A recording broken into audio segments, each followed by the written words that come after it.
Okay.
Hello? Oh, okay. My computer had a frick.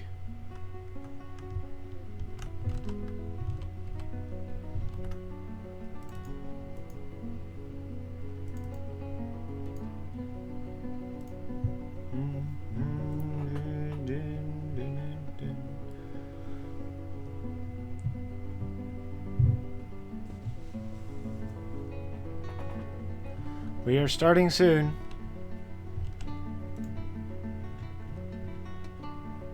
I promise.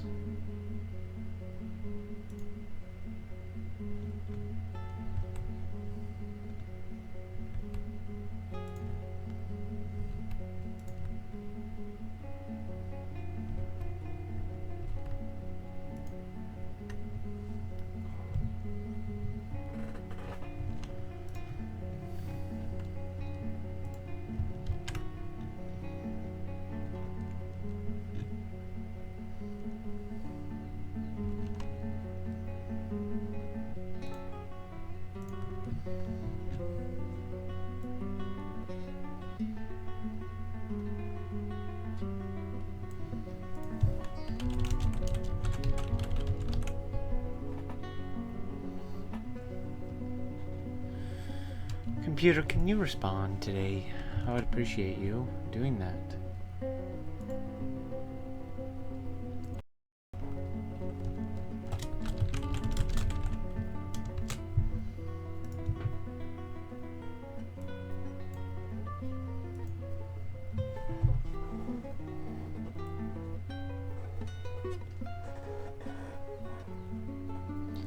I need to cut open a tangerine. One sec, getting my knife.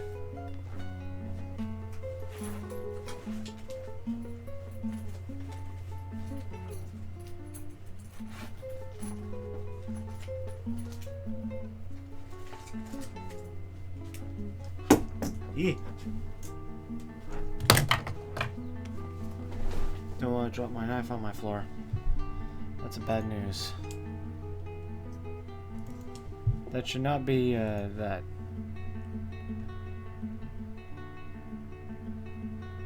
There you go.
One second, I'm gonna stop and start the stream again.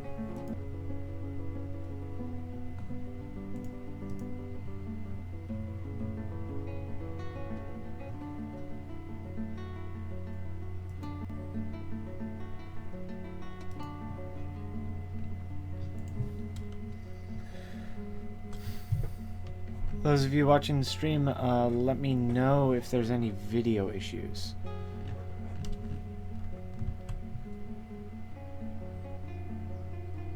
Like if it's buffering a lot. It shouldn't be now. I think it did, probably.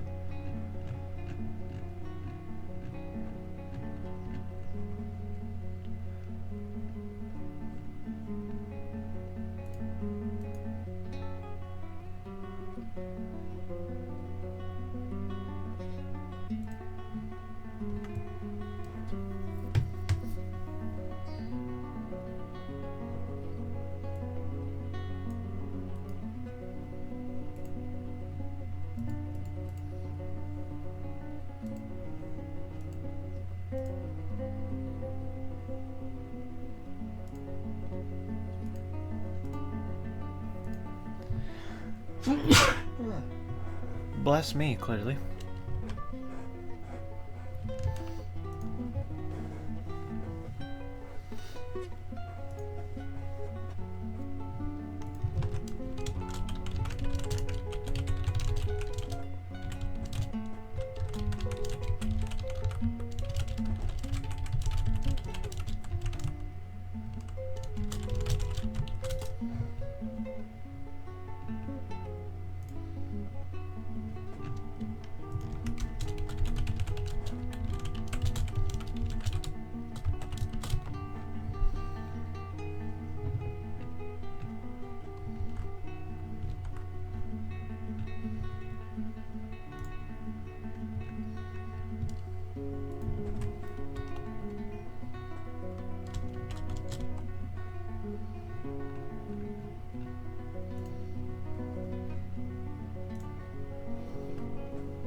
Okay, let's check the live chat real quick. See how people are hopping in. Michael Thornton says, hey! Hey, how's it going, my guy? Still setting up a bunch of stuff. Pardon me. Won't take too long, because I'm almost done setting everything up. I'm ending all of the tasks that don't need to be here, basically. Like all of Steam. The Windows 10 store can leave.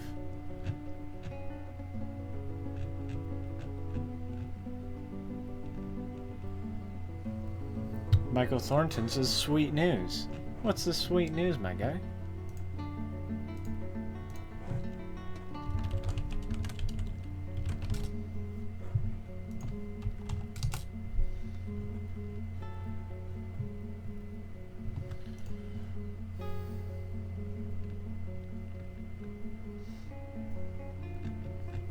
Also, go ahead and get people in here if you're watching. If you want to have people in your life that don't know what Dwarf Fortress is, and they want to know how to play Dwarf Fortress, and they keep hearing all these cool stories about it, refer them to this stream. I'm going to be doing my best to show people how I play, how I start out, and my goals. I'm by no means an expert, but that's half the fun, right? I'm no Captain Duck, I'm no Nucleum or whatever. But I am your average Dwarf Fortress player who knows how to play the game mostly. And can give a rundown on what needs to happen. So if you guys want your buddies to learn how to do just the general stuff, kind of like me, feel free to toss them in here. We'll have a great old time. Just to preface, I'm not going to be super high energy today. I went to the hospital today, unfortunately. I had a heart scare. But thankfully, it was just I had really low potassium. So, I'm going to be kind of quiet today. At some point during the day, I'm going to eat a full meal and take a potassium pill. You guys are going to have to remind me about that. So, thanks for hopping on in, guys. See some more people flooding on in.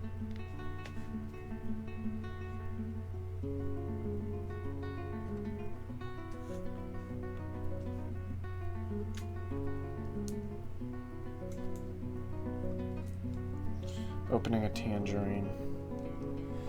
I'm also getting a bunch of resources open to show people where to get this game, where to get the much acclaimed Lazy Noob Pack, etc., etc. Crazy man, take care of yourself. Oh yeah, I usually do. I eat a lot of fruits and all that noise. I don't know. I guess past few days I haven't really been eating too much. But I need to pick up on that. I need to be better. Right now I'm peeling a tangerine, so after I finish this tangerine, I'm gonna finish getting my resources and then we're gonna start up the stream. Drink a banana smoothie. That's true. I do have a blender and I do have bananas. But the real question is, do I have the other ingredients for a smoothie? Also, my volume is fine, right? Just asking.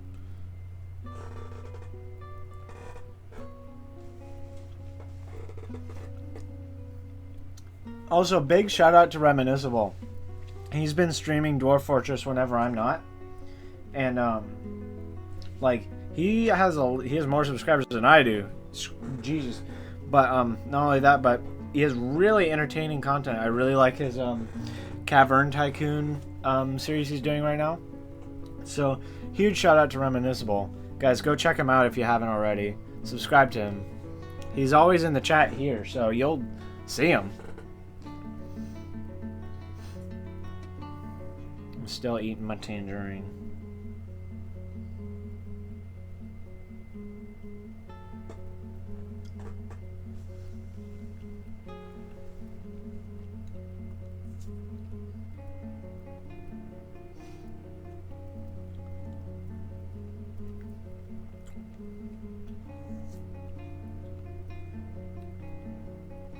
But yeah, if you watch my stream and I'm not streaming, there is a good chance that Reminiscible will be streaming.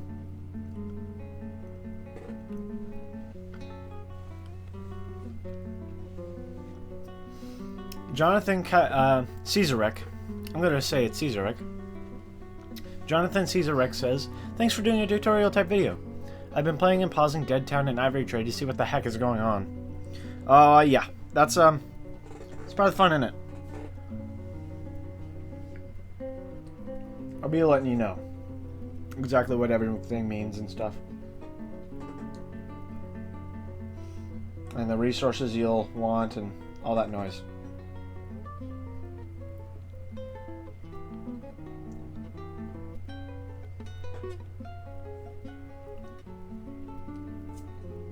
Almost done with my tangerine.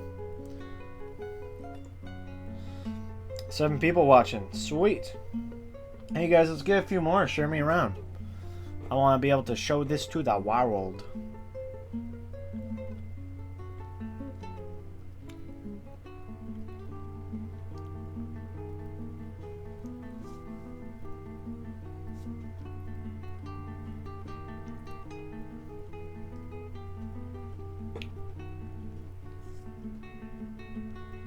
Three more little things of tangerine left.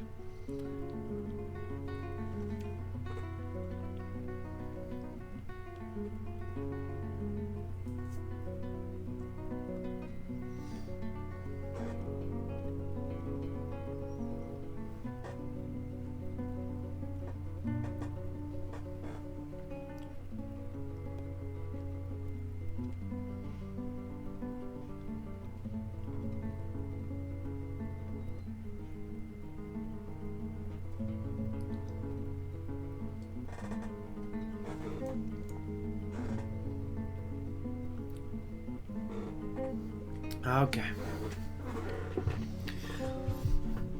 Let me just finish up getting all my resources.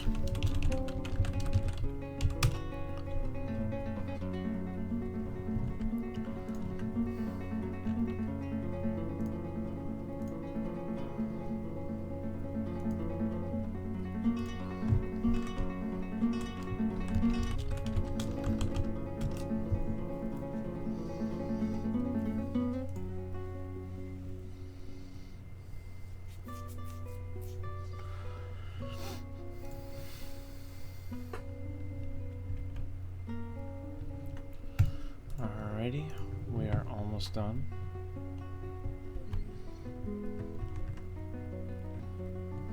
Just setting the last couple things up.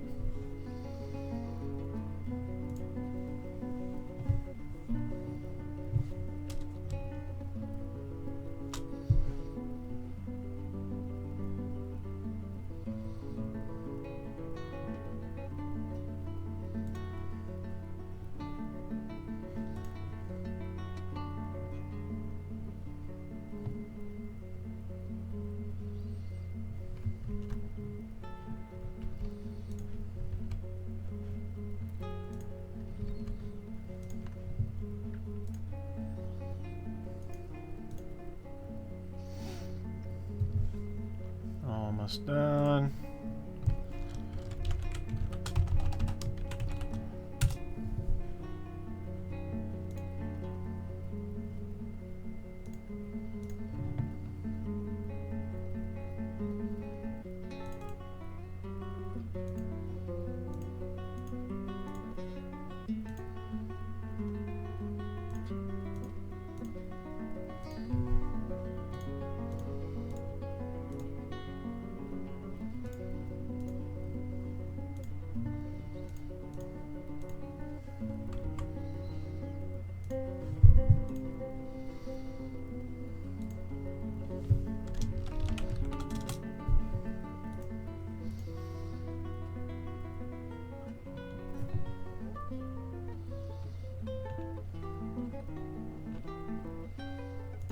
Hell.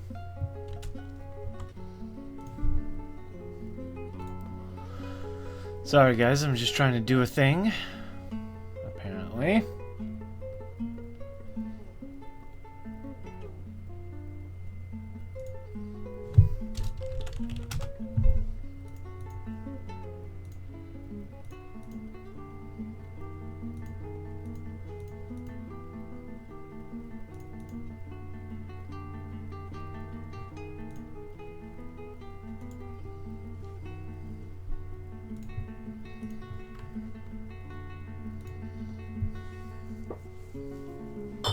Ah!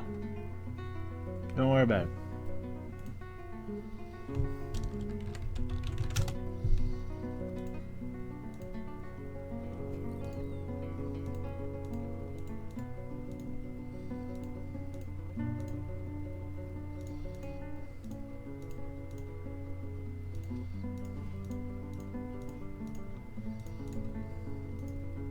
Okay. This will have to do.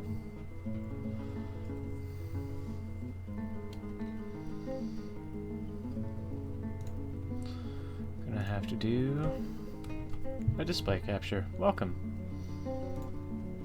Hello. So, welcome. This is gonna be your resources today. I just want to make sure that it's working. Ah, whoa, it's super weird. Let me get the live chat working on my phone, and I can see you guys.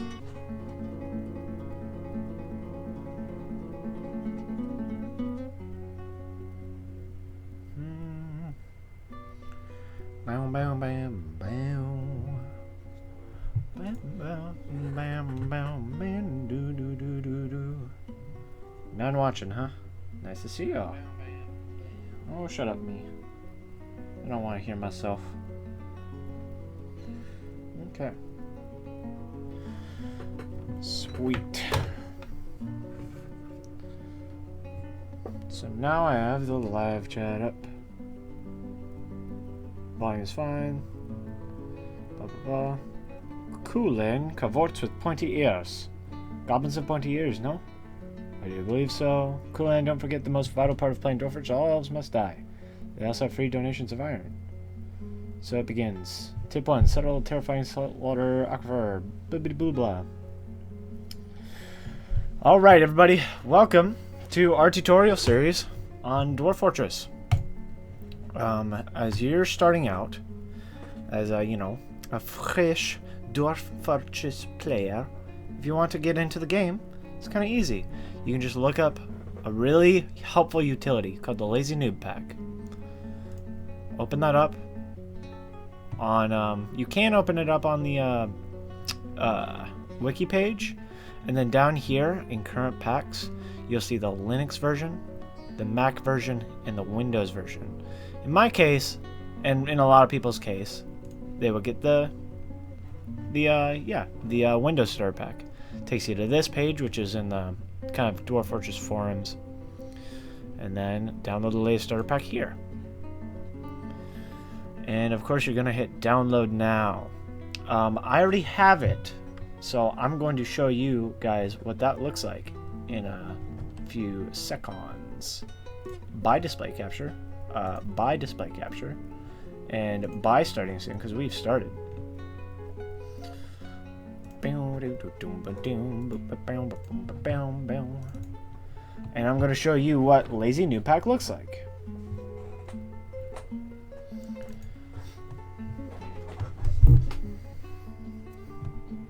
I'm opening it up now. When you download that, you will get a zip file, and I'm sure all of you know how to extract a zip file. When you unzip it, you're going to get something inside of it called Starter Pack Launcher pylmp.exe, and double clicking that will bring you, let me make a new source to capture this. No, I don't want you guys to see that. I want you guys to see this. This is what Lazy Noob Pack will look like when you open it up. Whoa, to the right, to the left, whoa. Anyway, this is Lazy Noob Pack. It's a fairly simple program. And you can see my mouse and everything on it. And it basically just tells how the game is going to run. On default, it will look like this. Though if you're starting out, I recommend keeping everything here kind of same. However, there is one mechanic in the game known as aquifers, which are very hard to deal with if you're starting out, and more than often they're just annoying. They're stone tiles in the ground that will flood water out of them if you dig into them. And having this checked to yes means they will generate in your world. What I like to do, for entertainment's sake, is to put that to no. If you have an aquifer, it's really good to make like infinite power supply, but that's not really interesting to me. Again, this is how you want to play the game. The fun thing about Dwarf Fortress is that you get to play it however you want it. So if you want aquifers, go for it. If you don't, then there you go. These embark profiles, I usually just leave this how it is because I like to edit my own inside, and I'll show you what that is. Down here, this is how you control the game. If you have a laptop with a mouse, you can use this if you want. It's not bad. You can actually use your mouse to click through the game and stuff. It's really weird. If you have an AZERTY keyboard for whatever reason, there's that. Laptop with no numpad, but I usually always use vanilla Dwarf Fortress. Because, it's vanilla Dwarf Fortress. Why not? So, now that we've gotten the first options out of the way, let's go to graphics. Now, graphics is how your game is going to look. If you've seen any of my Dwarf Fortress videos, I always have the Mayday 16 pixel texture pack.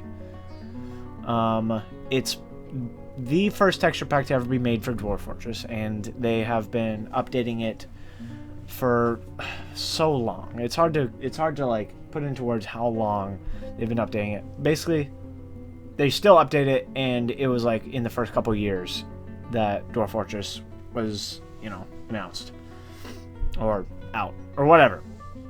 Anyway, another favorite of mine is Obsidian. It's a lot more clear. I can give demonstrations of those in a second, actually. That might be nice. Obsidian texture pack Dwarf Fortress. Yes, Obsidian graphics set.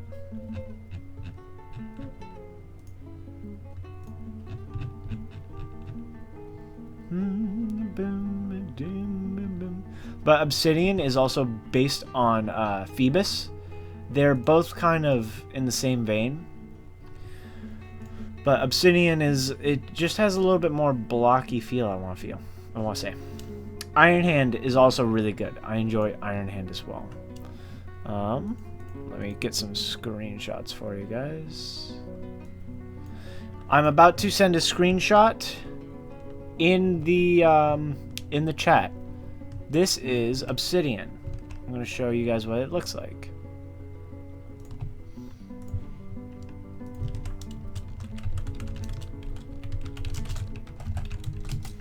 But if you're watching this after the fact, then I'm sorry.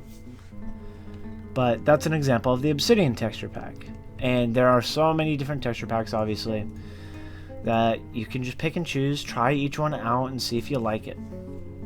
I always go with the Mayday texture pack, so I will always go with this.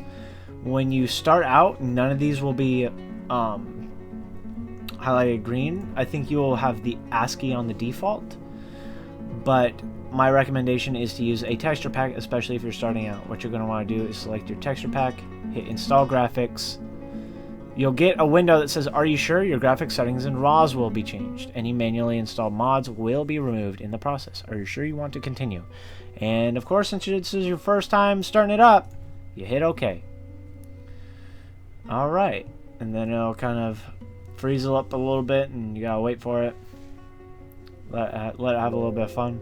And then I'll say graphics and settings installed. Would you like to update your save games to properly use the new graphics? If you have save games, then you should update your save games.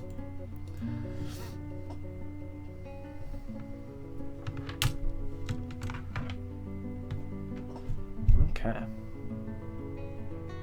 I'm kind of waiting for my LMP to respond. Lazy New Pack is a little bit intense because, you know, apparently Dwarf Fortress runs on one core, and I guess Lazy New Pack must run on one core too.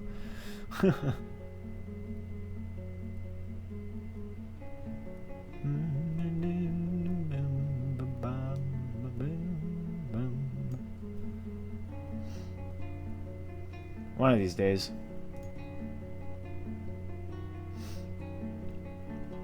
But while all this is happening, while this loading is happening, down here on display options, you'll see liquid depth, varied ground, show improvement, and hide engravings. Liquid depth will change the water texture to be numbers, which is very useful.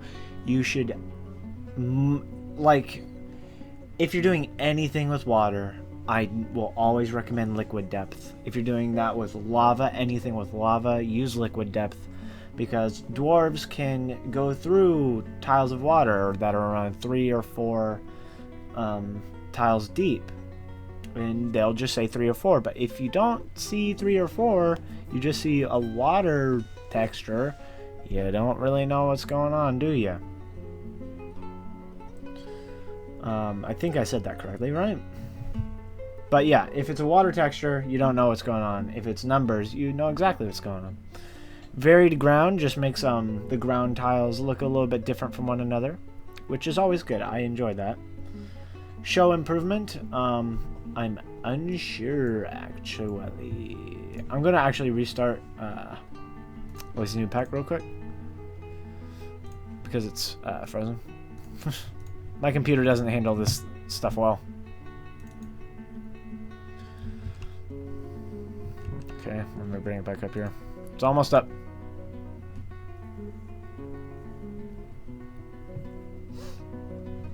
I promise. I promise we will get into the fortress. Okay, cool. So, here we are again. All this stuff is as I left it, the graphics. Anyway, liquid depth displays the depths of liquids with numbers 1 through 7. Varied ground is if ground tiles use a variety of punctuation or only periods, it will be varied. That's for ASCII art.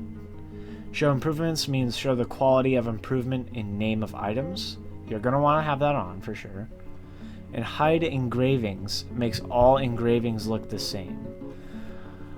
That's a matter of preference because in certain texture packs, an engraving will make something look visually ugly, but it will give it a better like historical note. Like, for example, if all engravings look the same, then they'll all just kind of like look like a fancier version of the tile that they were on. But if you engrave without hidden engravings, all of them will be like large white boxes but with like objects in it, like a dwarf or like a plump helmet or something. And if you look into the engraving, it will show, hey, you know, this is this dwarf doing this thing. This relates back to this time in history. Now, the print modes and TrueType fonts are actually kind of important depending on what stuff on the utilities and advanced you want. But text will be text is usually the way to go, as far as I'm concerned. It changes how Dwarf Fortress draws to the screen. TWT Legacy, just don't use that unless someone specifically tells you to do it at some point. Print mode 2D allows for TrueType fonts, and it also allows for Stone Sense, I think. It allows for Stone Sense, a 3D isometric view of the world. And Standard enables some advanced graphics tools, you know, yada yada. Not super crazy. More often than not, you're going to want to do text will be text, which is TWT. Or TWBT. Oops. And TrueType fonts is on yes. And I'll tell you why later, soon. Also, you can customize your color set if you so wish. I usually keep my color set on the default, but there are a lot of options for colorblind individuals, as well as some like crazier ones like Rave Fungus. Pastel Bleach makes everything look light and snowy.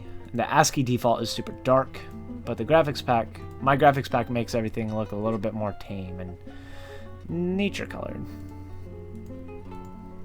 So that you can change these if you want. You can also make your own colors. And graphics font and font both also relate to the in-game text. Like the graphics font is the font that is used for the graphics themselves. So the Mayday font is being used for the graphics in the game, if that makes any sense. And the font is just what's being used for text. So in this case, it's curses.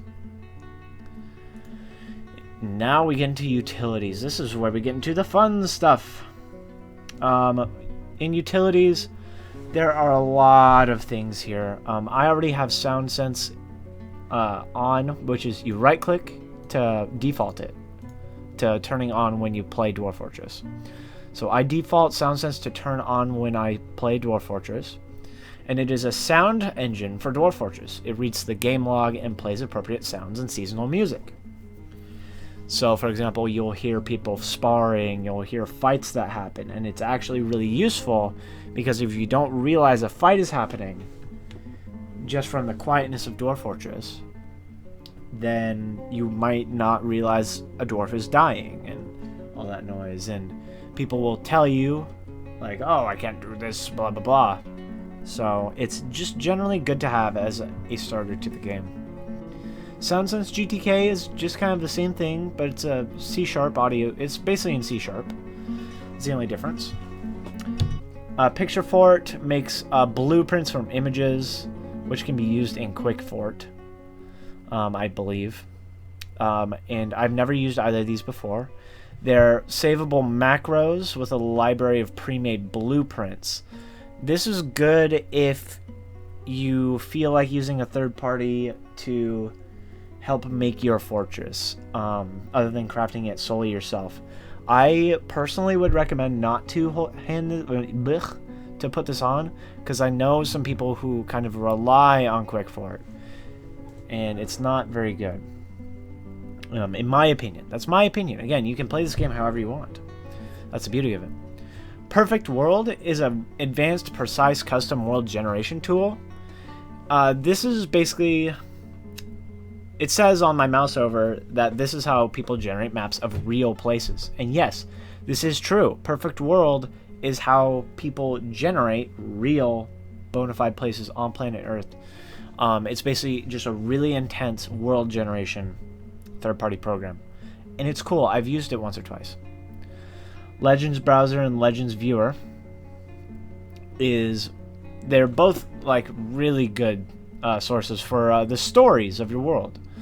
Legends Browser is an in-browser Legends utility, which is you can access your legends in your world easily, and Legends Viewer makes Legends mode great. It adds sorting and searching and hyperlinks and mapped locations, and it just adds a whole bunch of cool stuff. If you're really into the story of your world, you're going to want to give Legends Viewer a try. ISO World makes an isometric world map from exported... Yeah. Okay, so this is... Let me look here. One sec. Yeah, ISO World makes an isometric map from exported detailed maps, or connects to Dwarf Fortress for a detailed view in adventure mode.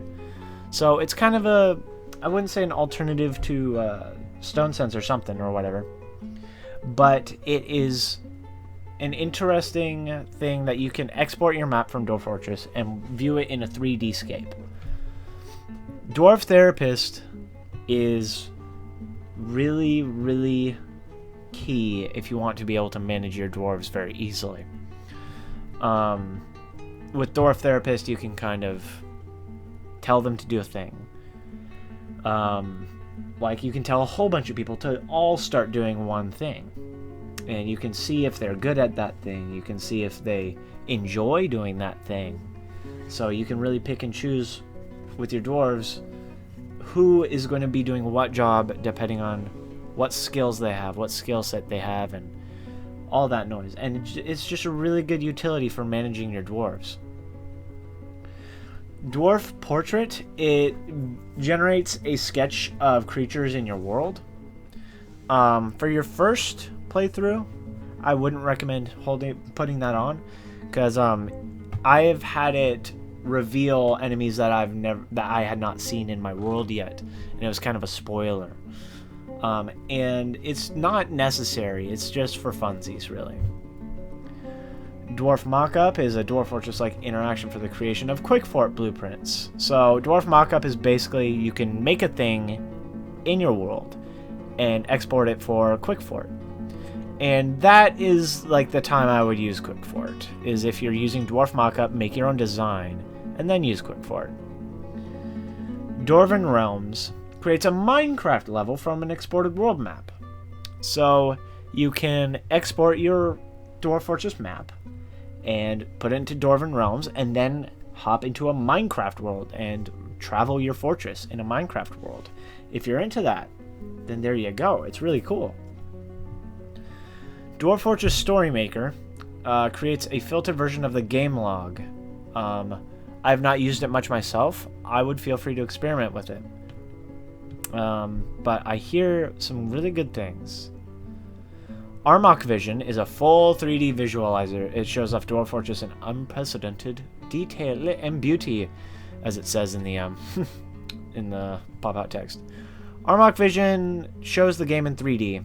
It isn't amazing, isn't exactly worth trying to use it while you're playing, but if you save your world and go back into it and then start up Armok Vision, it's fun to kind of look and see what your fort looks like from all these different angles, and because you're usually looking at a 2D top-down plane, and seeing everything in 3D is really cool. So Armok Vision, I recommend it if you save your world first and stuff. Now, we're going to the Advanced tab. The Advanced tab is semi-important. You can turn on your FPS counter in the upper left. I've been informed that I should have my FPS counter so that people know how slowly my game is running. And this game is really intensive. If you have a shoddy CPU, it's going to be a little bit hard for you to run this game, especially around 80 to 100 dwarves. However, it's not impossible. I'm running an 8-core, and guess what? That doesn't matter. It doesn't matter if you have an 8-core, a 4-core, a quad-core, you know, whatever, a dual-core.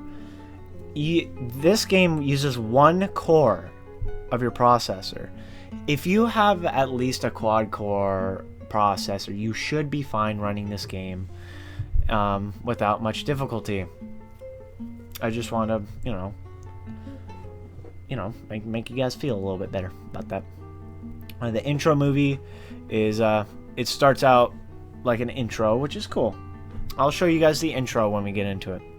And windowed. Start windowed or full screen. I usually start it in windowed, but I actually want to start doing it in full screen because I always play in full screen anyway. I always have it start in windowed and then go full screen, but I can just do this. It's so much easier.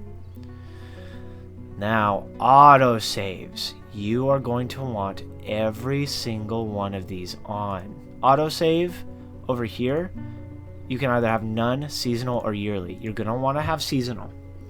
You're going to want to have all of these saves backed up because Dwarf Fortress is a game that can crash. It can and will crash. If you play this game for any discernible amount of time, you will encounter a crash. And that is not only a promise, it is a finality. In miscellaneous, you can process your Legends reports, which is for, viewing your Legends, and you can set your processor priority. I usually have mine not on real time, but on high, so that my, computer can run Dwarf Fortress and make it on the higher up list. And now we're in DF Hack. DF Hack is the fun stuff. We have automatic job assignments. The auto labor plugin automates job assignments, replacing tools such as Dwarf Therapist. Personally, I do not recommend automatic job assignments. It takes away all of the micromanaging of assigning dwarves jobs. However, it can mess with what you have planned. For example, you can have a really good mason, like a really masterwork mason, and he would be off chopping some trees while your carpenter does masonry work, and he's not even a good mason.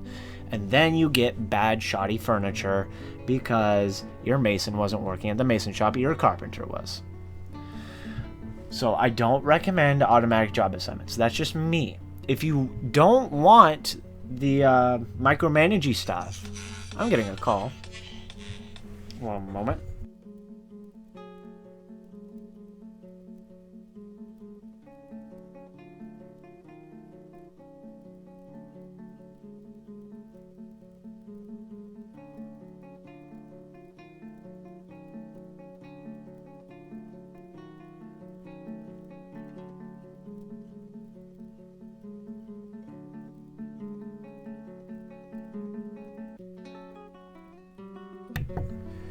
I have to keep my phone on because of what happened to me earlier today. I had to go to the hospital, if you do not know.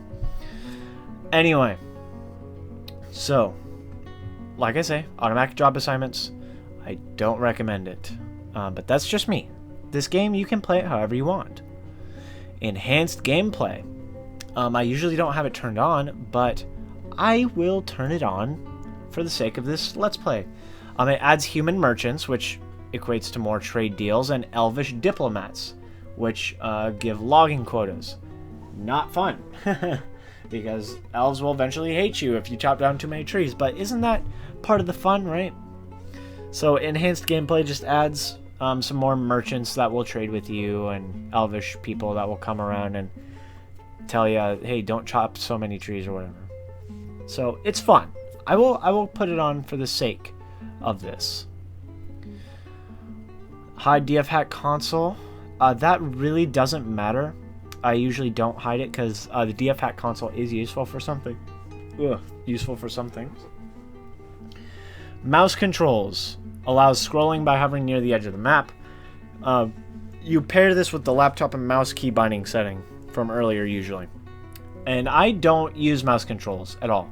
I use full keyboard. Sometimes I use my mouse to kind of like show where something is. But other than that, I use full keyboard control. It's much more comfortable to me. And multi-level view. This is more a quality of life thing, which allows you to view 5 Z levels at a time. So for example, if you're above the ground, about 3 or 4 Z levels, you'll see the ground, but you'll also see the treetops that you're near, etc., etc. So it's kind of like, oh, you look down and it gets faded and like more faded and more faded as you look down.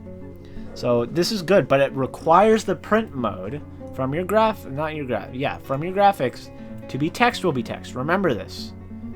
Remember this. The game will crash if you don't have multi-level view in text will be text. The same goes for the Stone Sense isometric view. This needs to be played in print mode 2D in the graphics.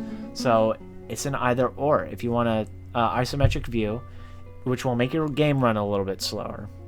I'll warn you that. It'll make your game run a little bit slower, but you have a 3D isometric view. Or multi-level view, which basically just makes the main game look a little bit better. I always choose a multi-level view. It's just me. I enjoy it. Automation plugins, which means auto nest box and burial. People automatically bury people, and people automatically put like chickens and turkeys, like turkey females, into like nest boxes if you have them, etc., etc. It's not. I usually just have this on. It's really nice to have around because then it's a lot less micromanagey without editing too many things. And performance tweaks, you're gonna want this on for probably for sure. DF hack fixes to run regularly, changes the game a little, but helps a lot on older slow hardware. It changes the game so that there's fast heat. Like heat will happen really damn fast. Dump worn items. People will toss all of their items on the ground, their worn items on the ground, and remove all contaminants. Now that's good. I think the performance tweaks help the game out to the point where it is extremely, extremely valuable to have it on. But then it changes the heat and temperature system a little bit, which, you know, some people might not want to change that. But I usually have it on. It doesn't change the game too much to the point where I dislike it. But in a place like where it might be wintertime, that might be good. But, you know. But now, really now, we know everything we need to know about the Lazy Noob Pack itself. We already have all of our settings set up. So why don't we go ahead and play Dwarf Fortress, huh? Fenny says, doing a tutorial for the folks. Yep. I'm just getting it done. Anyway, now that I've pressed play Dwarf Fortress, it's starting up all of my programs. I'm also gonna... Whoops. I'm gonna phase this out. Sorry, go away, Dwarf Fortress music. I love you.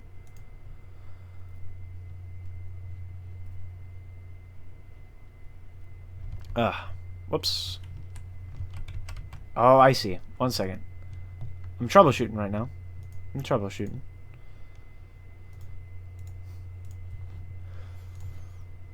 I kind of did a wrong thing.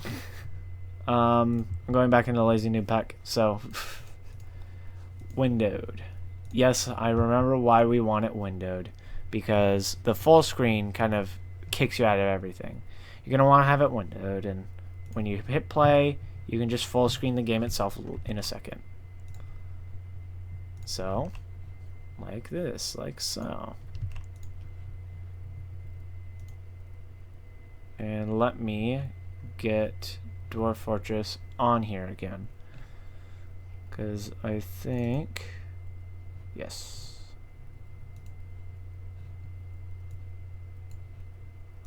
This is fine. I'm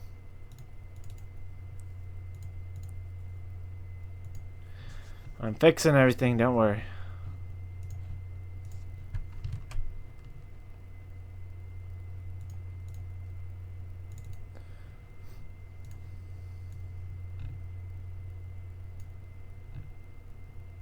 Okay.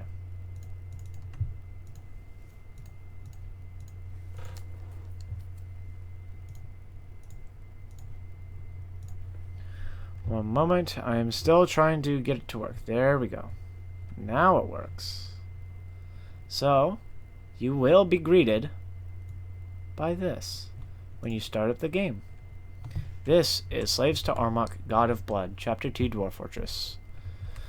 And you're not going to see start playing or continue playing. The only options you'll have are create new world, design new world with advanced parameters, object testing arena, about.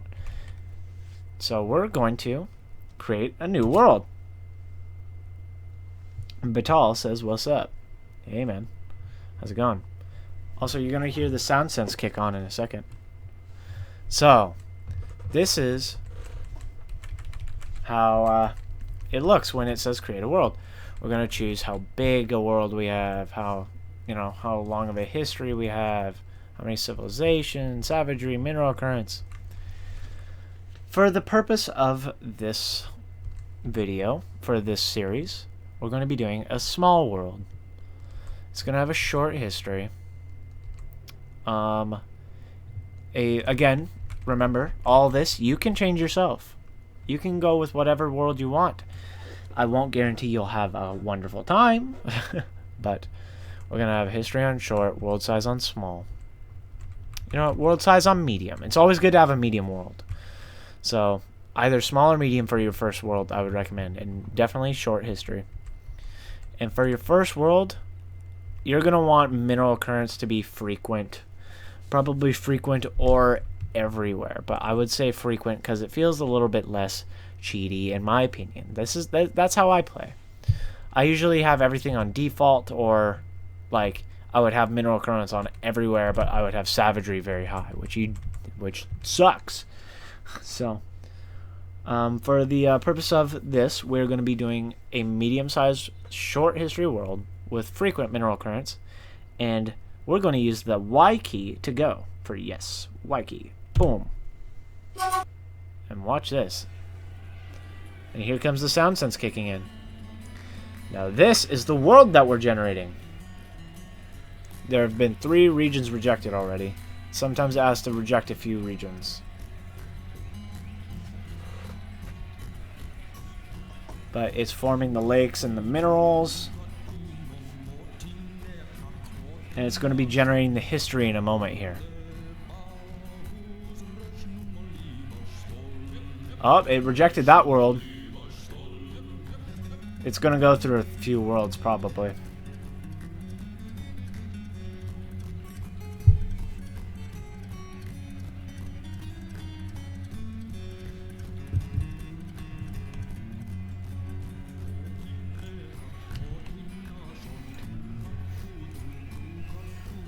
Oh wow, 18 people watching. Nice, guys. Let's get more people in here, huh?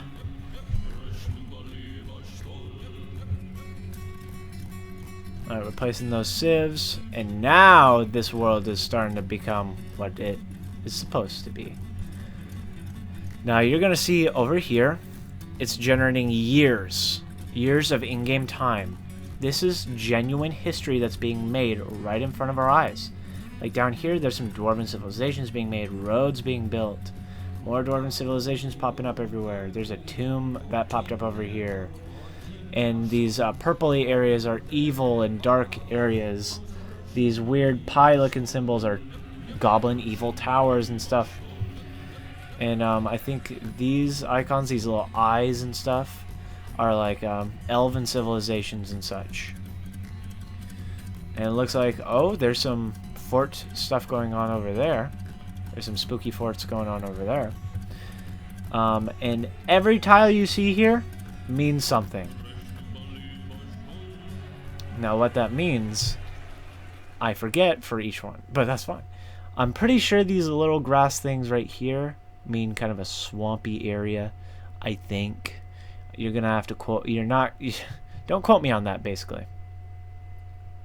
Now it's showing us a little northern part of the world. It seems there's a large forest retreat here. You see a bunch of tall trees and tropical forests interspersed within our elven civilizations. On the left here, you see another tower with some dark, evil goblin influence. Some mountains, maybe, and here's some badlands even. Some badlands with a mountain near that, and a volcano even near those badlands. Which is interesting. When you go down over here, there's a lot of dwarven civilizations interspersed throughout here too. So these dwarves and these elves are really buddy up with each other. And what's amazing is that this is just one random generation. And this has a history. This entire world has a complete history that you can track. And you can see all of the historical figures and stuff. You see over here on the left, hist figs is historical figures. And the dead are the dead amount of historical figures. And each changes number. And, you know, because of heroes rise, heroes fall. You know. And events means each significant event that has happened in the world. And we're about to end here on 125. There we go. It's finalizing the world. So our world is called Teo Sinaru, the world of griffins. And now that the world is done, hold up. I want to make my taskbar go away. Now that the world is done, I can scroll through it with my little X over there. And I'm going to be using my arrow keys. You can also use your numpad as well, as far as I know. But we can go look around through all these places, like all these dwarven hillocks and dwarven civilizations over here, and over here on the Dark Goblin Fortress, in these hot dunes, and Dark Goblin pits. And this blue area is the Hill of Clearings, the courageous, and then we're on the Courageous Continent. Here is like a haunted area, the Gnarled Jungles. Spooky, right? And the Painful Hill. So we have a big continent in the middle, and if we go up and up, we have a continent over on the side with some goblins, and the Badlands with the volcano on the left. And over on the right, we have this elven paradise with two haunted mountains known as the Spikes of Sullying. So we have a really decent world. We also have some islands everywhere. And there's some humans on this island with a tomb nearby. And yeah, that's our world. What we're going to be doing now that we have generated our world is we're going to be pressing enter to accept this world. Then it'll offload all the units and it'll save your world. This only takes a small amount of time, depending on your processor. Ow. Ow. Sorry, I'm pulling off an EKG sticker. Because again, I was in the hospital. But that's smart. They smarted a little. I'm taking them off one at a time. Slowly but surely.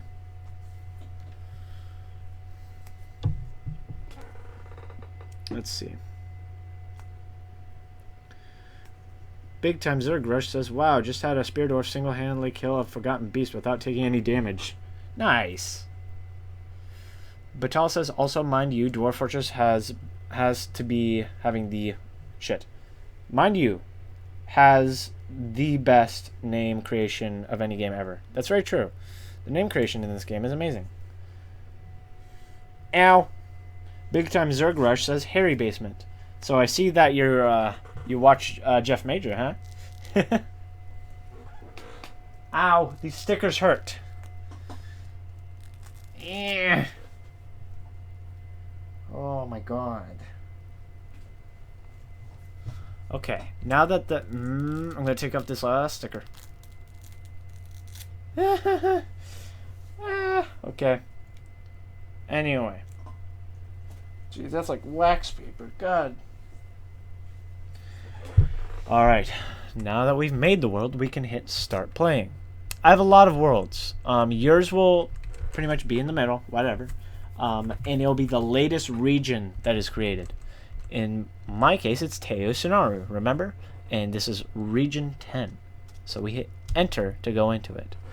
Oh, also, we can rename it. So we can name this TutorialFort. Folder TutorialFort. So we can go into this. There are 3 modes. Legends is pretty much the story of this world. Adventurer is you are a single adventurer setting out to do good deeds or bad deeds, depending on whatever you want to do. You can go out into the world and slay whomever you want to slay, or be slain trying to. And Dwarf Fortress is the classic game that I'm going to be teaching you. So we're going to load into Dwarf Fortress here on our new world. Big Time Zergrush says, the stickers hurt way more than the needles. Yeah, I got to agree. I actually don't mind having IVs. Like, I would always prefer an IV to be taking my blood rather than just a normal syringe. I don't like getting my blood drawn from a syringe. Batal says, currently playing a heavily modded RimWorld at the moment, but this is good, as RimWorld is too easy compared to Dwarf Fortress. It's easy in some forms. You just gotta change the difficulty, maybe. Okay, now we're on the embark screen. All this information may be a little bit weird. On the very left, we have the local. And in the middle, if you see my cursor right there,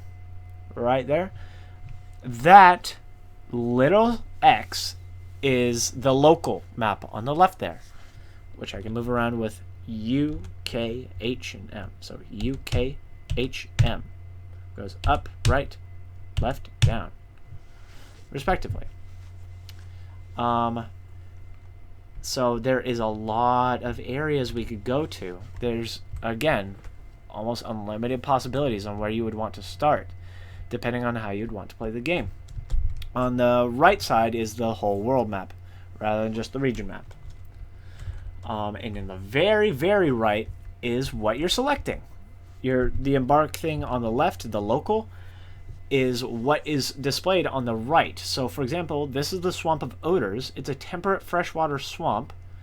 It's temperate, heavily forested, it has thick vegetation, and its surroundings are untamed wilds. Its stream is called something. Something in the Slaughtered Kingdom or something. And it has sand, clay, very deep soil, shallow metals, and deep metals. And that actually is not a bad embark spot right there. And do pay mind, though, that these biomes, such as a freshwater swamp, may have some residents, such as alligators and the like. And streams can carry said alligators. That's why the surrounding says untamed wilds. There might be some spooky animals lurking around that we kind of don't want to mess with. There might not be, you know. There's only one way to find out, that's to embark there. But do we want to embark there? That's a real question. So we could spend ages and ages and ages trying to find the perfect place to live. But there is a way to find a place just by parameter. You're going to press F to find desired location. You'll see it on the bottom. Press F, and it'll give you all these options, such as how much savagery you want. I don't really care about the savagery. How much evil you want. Now, this is kind of misleading. Like, you'd think, like, if I said low, it's like, oh, there's low evil there. It's like still some evil, but it's just low evil.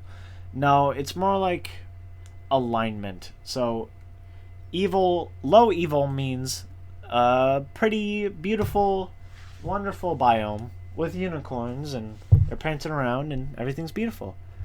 Medium evil would just be just your normal area, but high evil would be like near one of those goblin pits or in a haunted area, like those haunted mountains over there. Like, in fact, let me see if those mountains are in fact haunted. This place is Untamed Wilds, but if I go up to here, yeah, the surroundings of this mountain are terrifying. That means this is an extremely haunted mountain. Extremely haunted. That means there will be things such as skeletons and zombies appearing in these haunted mountains. And one has to wonder, why did the mountains get generated like this? Was there any reason? You know? Don't know. But anyway, let's go back to finding a desired location. Elevation. You know, if you're at a high elevation, maybe you'll be on top of some mountains. Who knows? Temperature. I usually like to keep in the mid-range, but it's okay if it's not. Rain doesn't really matter. Drainage doesn't really matter. Flux stone layer is important. If you want to make steel, and I think there's a couple of other things. If you want to make steel out of iron, you are going to want flux stone. However, if you don't really care, then you might not want flux stone. It's just another type of stone, really. Like dolomite or marble, you know. And it's nice to have flux stone if you have iron in your world. However, if you don't care about steel crafting, if you don't care about steel weaponry, if you don't care about steel armor, then it shouldn't really matter whether you get flux stone or not. You can make things out of what? Silver and copper if you want. They might not be as good. Silver is a very heavy metal, and you can perfectly make the best weapons that you can with silver. However, you can't make good swords and stuff like you would with steel. So if you want steel for weaponry and armor and stuff like that, I would recommend yes. Select flux stone layer to yes. Aquifer, always set that to no. Always. This world doesn't have aquifers on it because of how I set my lazy noob pack. So I don't need to designate that. A river would be nice. A river will allow you a steady supply of both fish and fresh water, both of which are good. Fresh water you can use for your sick dwarves, and you can make a well, and you can make all kinds of stuff from a river. The only added on thing is that there might be stuff in the river that might hop out and try to kill you. So, don't know. But I usually select river to yes. Now, this is where it gets into personal preference.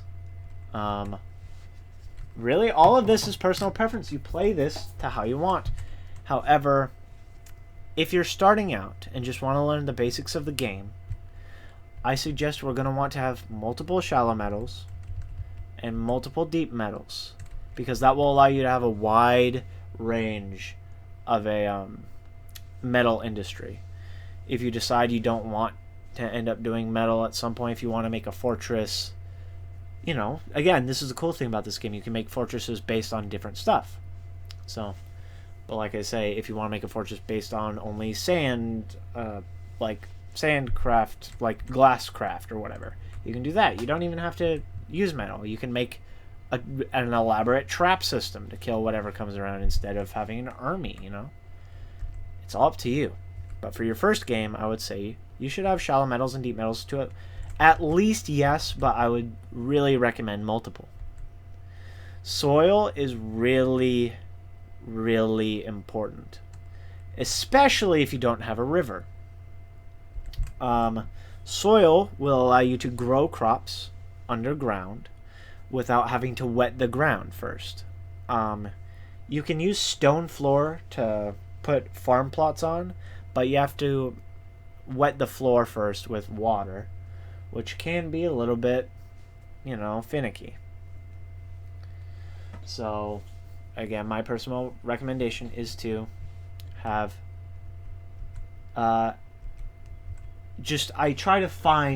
I keep soil and clay on NA, and I try to find somewhere with a good amount of soil. But with that, we have pretty much everything we want. We have a flux-stone layer, river, and shallow metals and deep metals. Now all we have to do is press enter to do our search. Then it's going to search out some good old areas for us. And while it searches out some areas, I am going to start up the Dwarf Fortress music again. I'm going to be right back because I need to get some drink.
Alright, this is around the time where we now do our search by pressing enter. Oh, whoops. By the way, I lied. Don't do the search by pressing enter. I meant to actually do another thing. You see, even a guy who's played this game for a million years, I still screw up all the time. So, I'm going to quickly refill the drink that I just drank. Yeah.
Alright, it's almost done. Now I'm going to do the thing that I should have done, which is escape to browse results. Hold up, I need to bring back up the chat.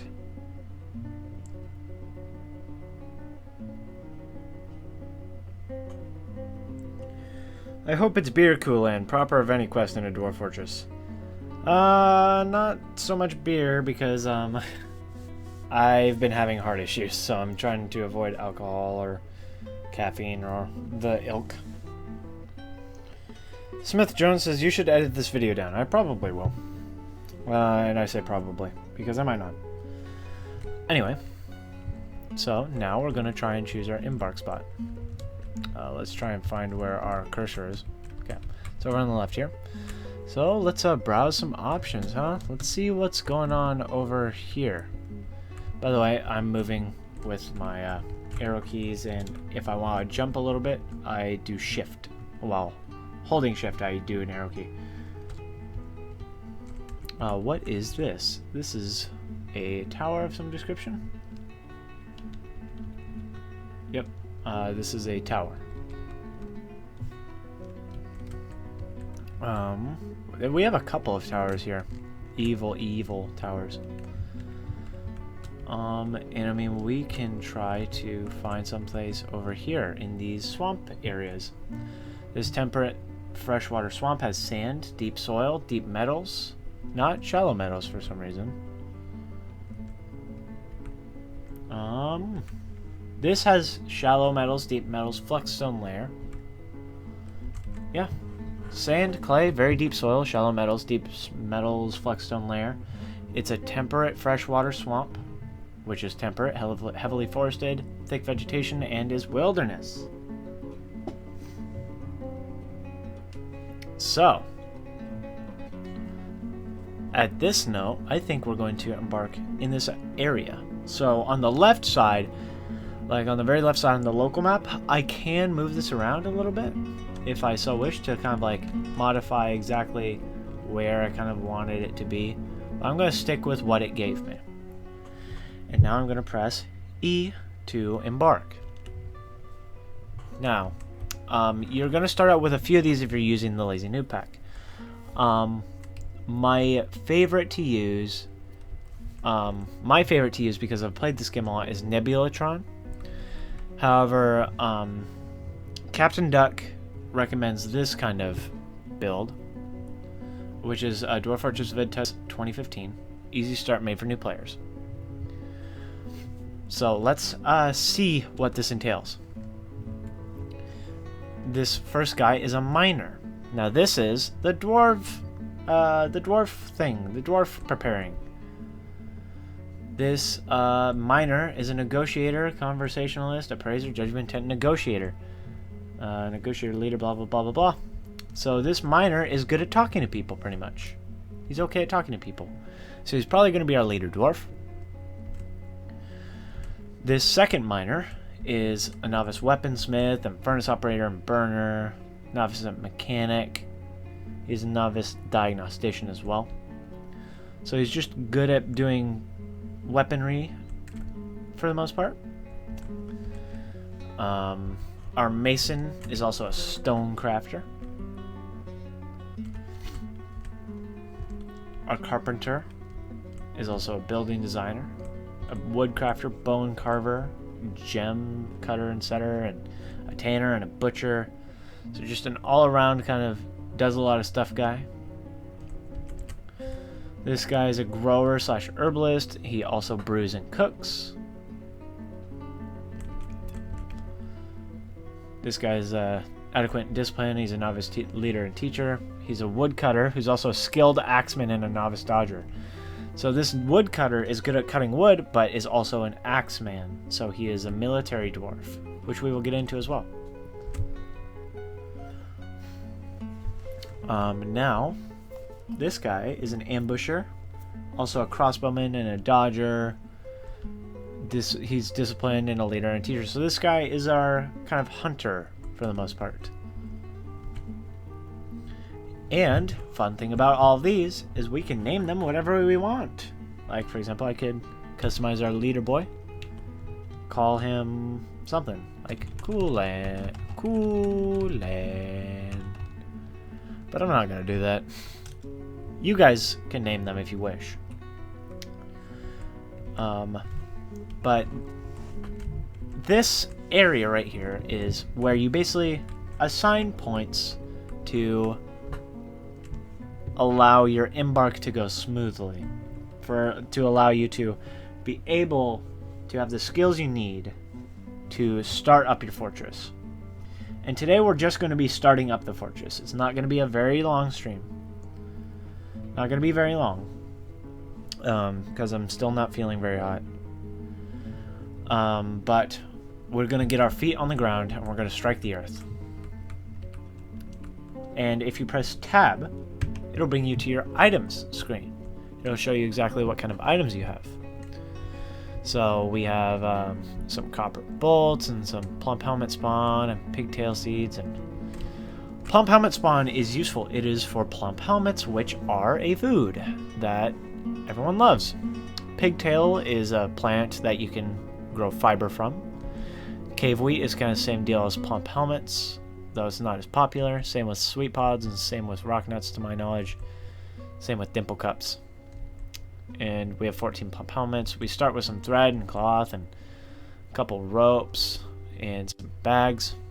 We start with some yarn and cloth, wine, ale, beer, and rum.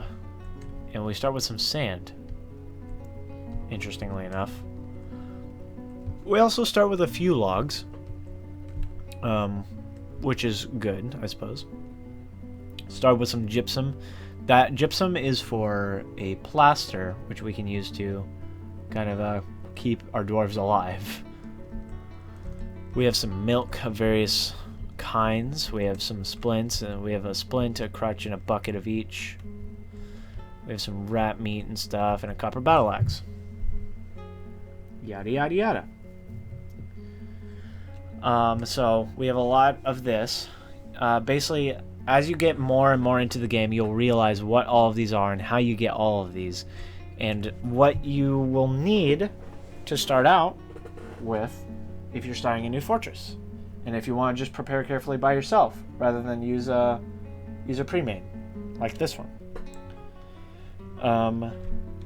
So this I held down Shift and pressed F to get here. This is the fortress's name, the name that everybody knows about this fortress, like such as the fortress known as Boat Murdered, or my other two let's plays of my other two fortresses, Ivory Trades, or we have Moss Mountain, or we have Dead Town. And what's fun about this is if you just hit R for random, it just does a random name. That's cool. Possibly. I usually keep randoming it until I find a great name. So I'm going to read off a few names that I random, and I want you guys to shout out what ones you like. Depth Standards, Conflict Razors, Girderfoot, Basement Ambers, Rock Search. That's a nice one. Gilt Hails, Lance Rim. My name is Lance, so. Paddle Quick, Rub Knives, Banner League. That's also a nice one. Enjoy Oils, Rung Mine, Greater Oil, Hill Mines, Veiled Lancer, Puzzled Walled, Bridge Scale, Tool Rights, Bolts Join, Age Papers, Held Mines, Trance Seals, Brand Lancer, Sack Distance, Fortune Salves, Pulley Bridges, Page Quakes, Tour Vises, Ringed Amaze, Call Lash, Soaked Door, Legendhall. Legendhall is cool. Again, I want you guys to shout out in the live chat which ones you like, because I'm watching the live chat like a hawk. So Legendhall is good. Gleeful Roughness, Banner Salves, Cheerful Shields, Sold Tours. Okay. Prairie Hammer, Vesselcraft, Axe Paddles, Foggy Page, Strapped Glove, Salvejaw, Dipped Orbs, Shot Evened, Letter Distant, Cold, Coal Lead, Coal Lead, Colid, Colid. That's an that just looks like it would just be a word. Someone says Rub Knives. Julia Wolf says Legendhall. Michael Thornton says Legendhall. Machina said I liked Iron Rights. Let's do a few more. Tomb Rift, Roast Pulley, Tame Slings, Trade Listens, Searched Axes, Ore Orbs, Heated Gold. Alright. We could do Heated any metal from that, I think. Dipped Machines, Ochreverse, Plate Brass, Pillar Finger, Blaze Walls, Lancer Lenses, Stance Vault, Pale Labor, Entered Salve, Inched Ships, Handle Search, Shake Mirror, Umbral Planks, Bells Lauded, Focused Palace, Reason Attic, Hoary Staves, Filled Bridge, Certain Wound. Certain Wound. That's interesting. Theater Page. And one fun thing about Dwarf Fortress, what I like to do personally, is I like to theme the fortress's purpose to the name, if possible. So for example, think Theater Page. We would have a large opulent library and a large opulent temple and stage where people could perform and sing and dance, and that's the fun part about this game, I say, is making themes. Paddled searched. Apes wins. Town copper. Fatal portals. Ore mists, parched blockades, nourished glaze, fairmind, match papers, shoot elder. We're gonna do 5 more. 1. Riddled lances. 2. Cobalt doors. 3. Brother post. 4. Allied staves, and 5. Distance daggers. All right, that's it. That's it. I want some votes. I want some votes in the live chat on what our name is going to be, guys. I'm going to look at the live chat in a moment. I am looking at a text I got.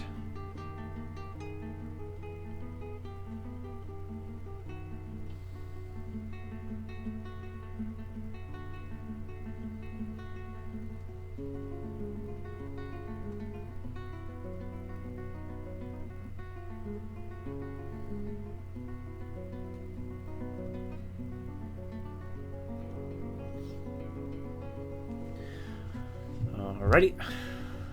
Let me go check the live chat. Someone says distance daggers, the 8 picks, 7 picks. Iron rights. I got a couple of people for Legendhall earlier. Legendhall does sound like a heroic kind of it does sound like a heroic yeah, a heroic tutorial type for it. Legendhall. I like Legendhall, guys. I think we're gonna go with Legendhall. And now we get to name our group. I usually choose this one out, but I've taken suggestions before, so if you guys like one, let me know. This is for the group of 7 that were embarking on this journey. This is what those are named. Or, yeah, this is their organization that they are called. This group of 7. So, the Gravel of Rewarding, the Jade Mansion of Prison, the Anguished Crafts, the Ikru Armor, the Post of Stirring, the Staff of Toning, the Attic of Righteousness, the Works of Mortality. That's cool.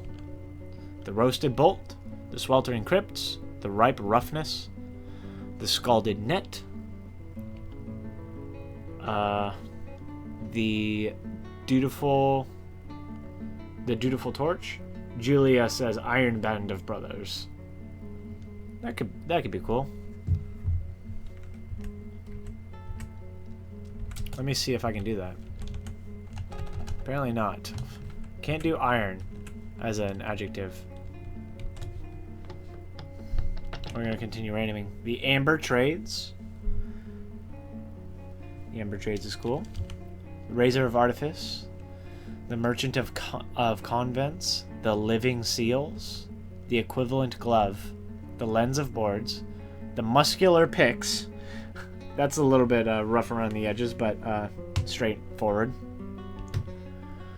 The Long Tangled Picks. The Tombs of Holding. The Revered Treasury.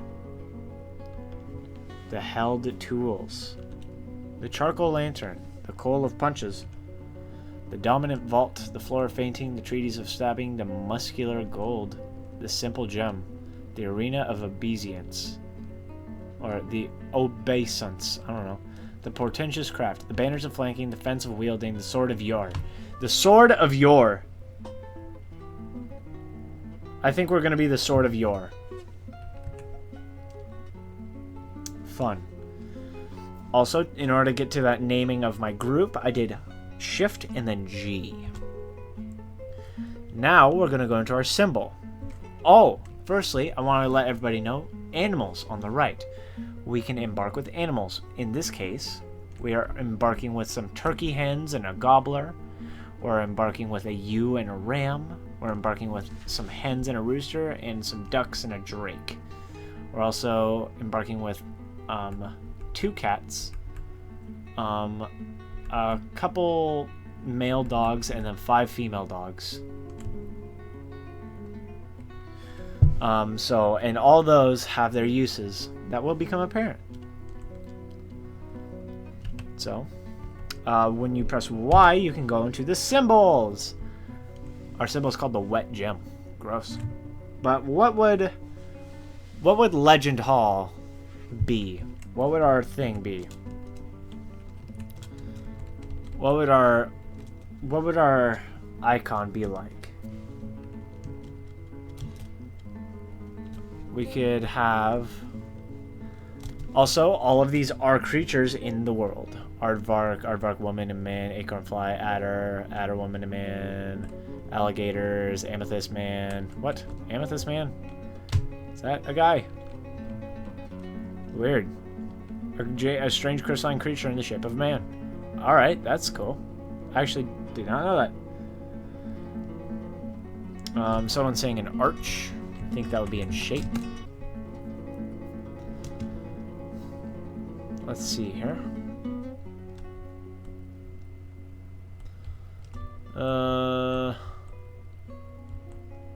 I would say a thick crescent at that point.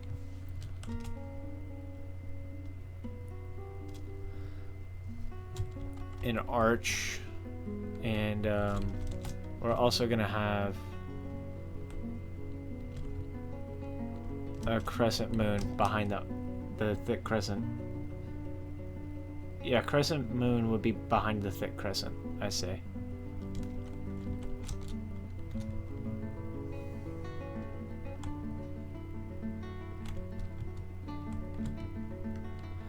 Is hanging from.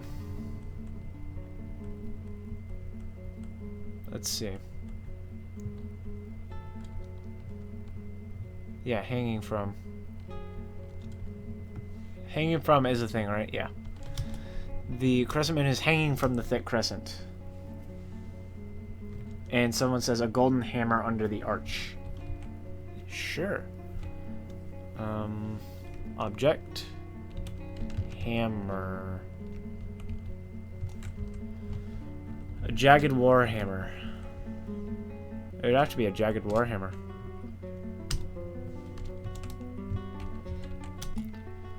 Jagged warhammer.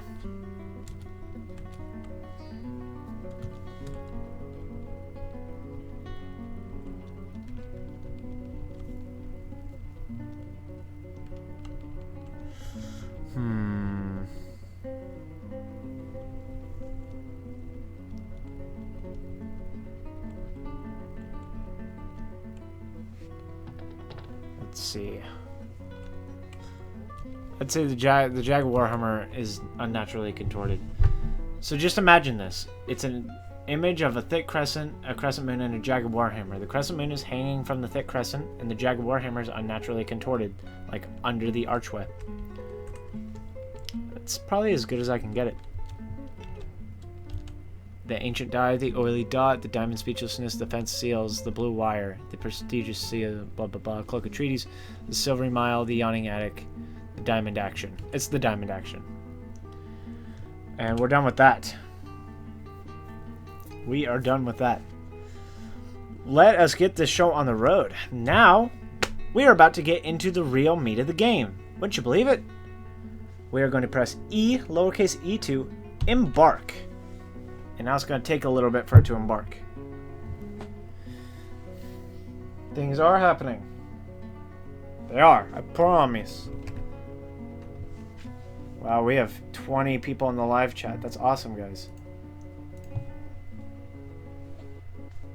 We have arrived.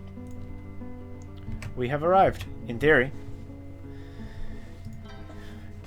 Okay, now I'm going to get rid of my Dwarf Fortress music. Because now Sound Sense is taking over. Alright, well, guys, welcome to the game. A Dwarven outpost. You have arrived. After a journey from the mountain homes into the forbidding wilderness beyond, your harsh trek has finally ended.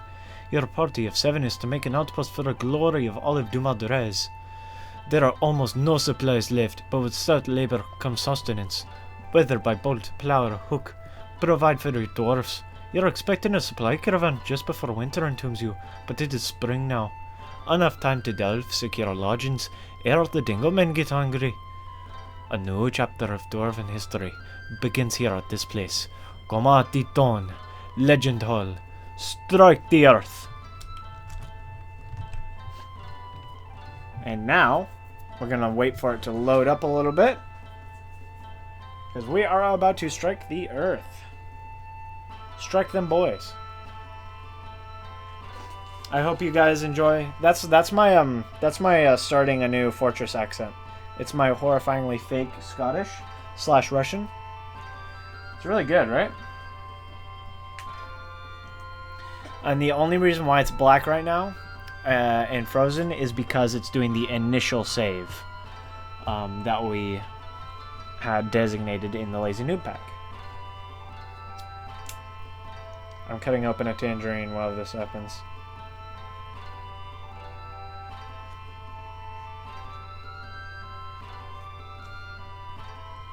Smells like tangerine. I'm gonna keep an eye on the live chat.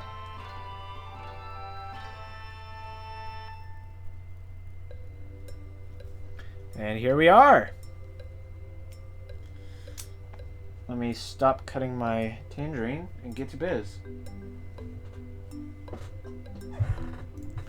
Welcome. This might be a little bit confusing for those of you new to Dwarf Fortress. This is likely what you would first see when you embark, with how we have chosen to embark. On the very right is our world map, so we can go around the place, and we see that there's a kind of a mountainous type area over here, and you know, everything is good and dandy over here. But we ourselves are in the middle here. All of our dwarves and animals and our cart that we started out with is right there. We have a river, of which we can see there's some things in there, can't we? How do we see them? You press K to go examine things. You see our little cursor there? We're going to be examining things. See, all this stuff is grass and cattail and sawgrass. What's this? This is a conglomerate boulder. So we have conglomerate stone here, apparently. Conglomerate petals, and we have ginkgo trees and alder, apparently. Almond trees. But here is an open space, because guess what? This river isn't on this layer. It's on the layer below us. In order to get to the layer below us, what we're going to want to do is hold shift and then press period, also known as greater than. Now we're down a layer. We've traveled down a layer. And now we can see that all these lakes and all these everything all around us, they're on the layer below this top one, which makes sense, because if we're up here, we would fall, like if we fell into this, we would fall into water. Like we would just fall down into this deep water. And I mean, these carps, oh boy, carps, huh? These carp, you know, love it in this river. They don't die from drowning, obviously. And those are creatures that will move around. Let's see. Between the river and the rocks. But yeah, beware the sturgeon. Oh no, don't worry about that. Is this sand? Yes, it is. Sand is for a glassmaking industry if we were to ever do that. Anyway, we are here. Now, what is the first step to playing Dwarf Fortress? Well, I would say the very, very, very first step is to dive into the mountain, gain secure lodgings. We're going to want to kind of dig into this mountainside, I want to say. So, how we're going to do that is, by the way, the game is paused right now. You can notice that on the right. It says space resume. If I press space, people will start moving around, but I don't want that yet. I want to dig into here. This looks like a really good place to start out the fortress, huh? So I want to dig through into here. So I'm going to do that. I press D to go into the designations. D to go into designations, and by default, you have selected the mining designation, which is also D. And you can move around with your cursor, and wherever you want to mine, you press enter, and then draw out a box from that enter spot. So for example, I can go like to here, which is cool. How I like doing corridors is I do 1, 2, 3. So it's a 3 wide corridor. I hold down shift and press down. That makes a decent sized corridor that is good, just all purpose. Also, we are going to need wood, aren't we? All these little O's and stuff over here are tree trunks. And these bigger ones are also tree trunks that we're going to want to cut down. And we're going to want to get wood from that, because wood is very useful. We can make beds and all that kind of stuff with that. Also, on the right, I don't like having the world map there. I can change that by pressing tab. So I press tab once, then just that on the right side is showing. I can press it again to make it smaller, so now we have a bigger view of the world. So we're going to want to chop down some trees. That's the D for designation from the main menu. And then you press T to chop down trees. You can see all of your options on the right side. So when in doubt, always look on the right side, see if you have options of whatever you want to do. I'm not looking to get too many trees. I'm just looking to get enough to kind of start. So that many trees will probably do. And I suppose let's do this real quick. I want to dig that out a little bit more, and I will show you these boys getting to work. I pressed space to start it up again, and here everyone goes. They're going out to go do the stuff. The wood chopper guy is chopping the wood, and our miners are mining out the thing we told them to mine out. And you see all those logs are falling down. You see trees are multi-level entities. They are large things. So depending on how big the tree is, you get different amount of logs. It's cool. And something's happening. Welcome to Dwarf Fortress, where things happen. I want to stop him, firstly. How I can tell... I heard that flying bolt, so I pressed R to see the reports. And the hunter is hunting this carp. I press enter to go into that, and the flying copper bolt strikes the carp in the body, tearing the muscle and bruising the left floating ribs. So he's gonna start hunting, which I'm not super fond of, actually. I can press U to go into my units. I want to find my hunter, and press Z to zoom to him. He's right there. Now, I don't want him to be hunting right now. So I press P for preferences and L for labor. I'm going to scroll down with the plus and minus keys. And I'm going to go to hunting/related. And I'm going to turn off hunting. I don't think it's safe for him to be hunting right now in the very start. So you stop that. Okay, and we're digging out there like we said we were gonna. And now, what I always like to do is something around these lines. And I do a down stairway with it, which is J. J for down stairway. A down stairway like that. And how stairways work is that you make a down stairway. You're going to need a stairway below that to actually access it, right? So we're going to need an up stairway, for example. Like that.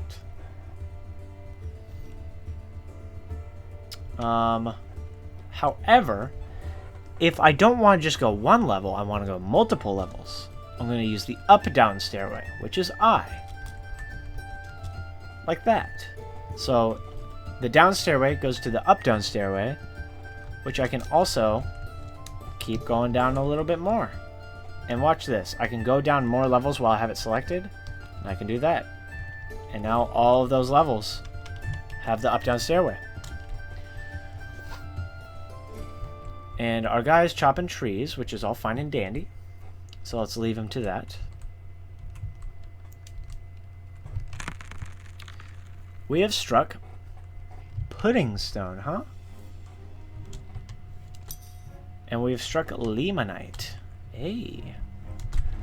So now we're going to get into the wild world of minerals and rocks. This is from, obviously, a starting out standpoint. Like, this is pretty new. We dig into a mountain and we go down. And what? Pudding stone? Limonite? What is this? This stuff right here is probably pudding stone. Yep, pudding stone. It's just a rock. This is just a rock that we can use for various stuff. And this is some sort of metal, if I'm not mistaken. I could be mistaken, though. I could just be a big dummy. However, I'm going to dig it out a little bit more and see what the rock yields. And then I'll show you something about metal ores. We've struck more limonite, huh?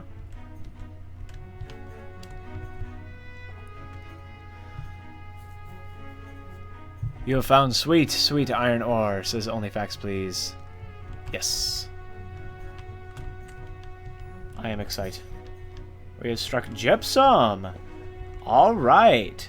That is not bad at all. Also, let's see what lies here. Is that gypsum? Yes, it is. Limonite. I can press enter to look at it. It is an ore of iron. Its uses are it's an ore of iron. I can look at its description as well, which says this is limonite. So we found iron. If we find some flux stone, we can turn this iron into steel. So that's good. We've already found some really good metal. Sphalerite. I believe that is another metal as well. As far as I know, yes, sphalerite. Sphalerite is, I think, lead/silver. We've struck selenite as well. I think that's just a rock. But now we've done that, I think we should start getting ready to make some farms and stuff. We need some food, right? Everyone needs food. So let's make some side areas so we can start making some food. Maybe I'll just make it like that. And then I'll do it like this. And this is the fun part where you get to plan however you want to do something. And I'm using shift, holding down shift while I move my movement keys to do this. So I want it like that. How far can I dig down? Okay, not all the way. That's good. And we're going to want some farms. I like doing farms a certain way. I like having 4 5x5 farms. So let's see if I can do that. 1, 2, 3, 4, 5. 2, 3, 4, 5. 2, 3, 4, 5. 2, 3, 4. Wait. 2, 3, 4, 5. 2, 3, 4, 5. Right. Then we'll have a single area in the middle. So 2, 3, 4, 5. 2, 3, 4, 5. Where it's just kind of like a break there. Right? Is that about right? No. It's a 1 over. Counting is fun. Okay. So that looks about right. And let's see them dig that out. Julius says iron is so useful. Need some copper, tin, perhaps coal and diamonds. Industrial diamond dust to cut through stone. Yeah, we can get all of these things in due time.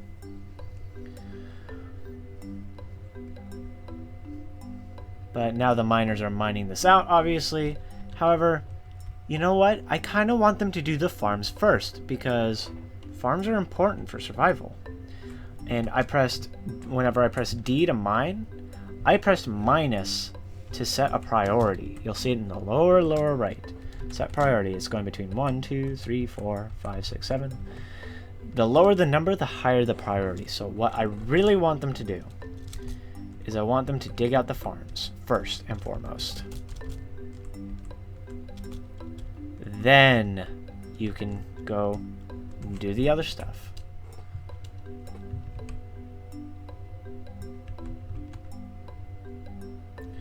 So now that one of these areas has been done for farm plot, we're going to want to actually build this farm plot so we can start planting some food for us. We're going to want to press B to build. There's a lot of options over on the right. All you need to know is that P for plot, for farm plot, right? And that's weird. There's just a selector. But what you're going to want to do is press U to rise it, K to make it a little bit wider, and then U to make it taller again, K, U, K, U, K. You get the drill. So U and K make it bigger, whereas H and M make it smaller. So U and K, I'm making a 5x5 farm plot, and I'm going to place it there. I'm also going to do the same over here. There we go. Now a farmer should come around and do that shortly. Here he comes. I'm going to do the same over here.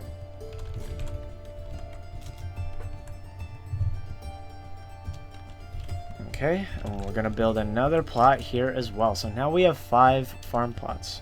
What I like to do now, at this point, is make a custom stockpile, which is C. Wait, no. I have to go back from the beginning, sorry. You press P for stockpile. You know, pile. Then C for custom stockpile. We're going to press T for custom settings. And we're going to go down to food and E for enable. However, we're going to block all with B. Now we want seeds and only seeds in this stockpile. So we're going to permit with P on seeds. And there we go. Now that we have this custom stockpile all set up, we're going to want to press enter and drag out the stockpile so it's like this. And now we have a stockpile where people will come bring the seeds that we have. Yeah.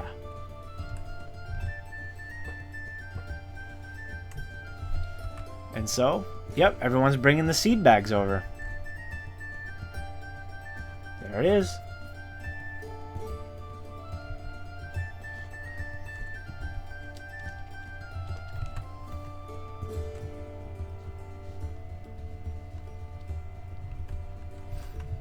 But yeah, this is a lot of what this game is. Telling your dwarves to do a thing, they'll do it, and then you make progress. So, farm plots. Now that we have our farm plot and our seed stockpile set up, let's make some of these, you know, actually a thing. He's almost done with that one. So now, hooray! All of our farm plots are fully made. Now, we get into the seasonal system here. So if you press A, which is what we're already on, you can see that in spring, we can plant dimple cups, plump helmets, quarry bushes, and sweet pods. In summer, we can plant cave wheat, dimple cups, pigtails, plump helmets, quarry bushes, and sweet pods. In autumn is cave wheat, dimple cups, pigtails, plump helmets, and quarry bushes. And winter is dimple cups and plump helmets. You're noticing a theme. Plump helmets are available every single one. So are dimple cups. But dwarves do really love plump helmets. So what we're going to want to do is enable plump helmets to be farmed. Like all year round, at least in one farm plot. So in order to do that for all year round, we're going to hold shift and press enter. And now for every single season, he will plant plump helmets in this rightermost one. I forgot to add, you're going to want to use the Q key for building designations. I forgot to tell you this. Use the Q key for building designations, and then you go and select this guy and do that. Should have said that earlier, but that's how you do that. What else are we going to want? In this one, let's say plump helmets all the time, except make some exceptions for pigtails. Yeah, how about that? And you do dimple cups every single season, if you can. And you do dimple cups every single season. Actually, no, you're going to be the different stuff. So you're going to be sweet pods. You're gonna be cave wheat. You're gonna be quarry bushes. And you're gonna be dimple cups. Sure. There we go. Cave wheat is for brewing beer. You can also turn it into flour.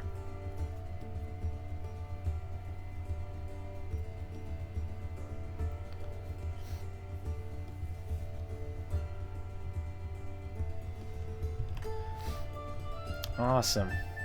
So you see here, now a couple of things have happened. This guy, our planter, came in and made a couple things in the ground. These are fully planted crops right here, farm plots. And those crops will grow into plump helmets. And this cat, this stray cat came around and left rat remains. Yes, there are rats and vermin in this game, and your cats will love to absolutely demolish every single rat they will ever find. Also, what's up here? A river otter. Interesting.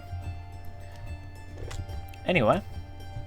And for that, those remains can and will stink up your fortress. So you're going to want to have a kind of a failsafe against that.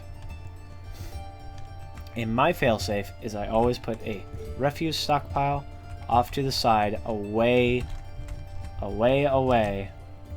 my dwarves. So that if it starts stinking up, causing a what is known as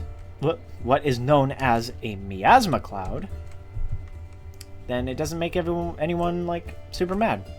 So now they have built out this area. What I want here is I'm gonna do stockpiles with P, and then hit F again for food.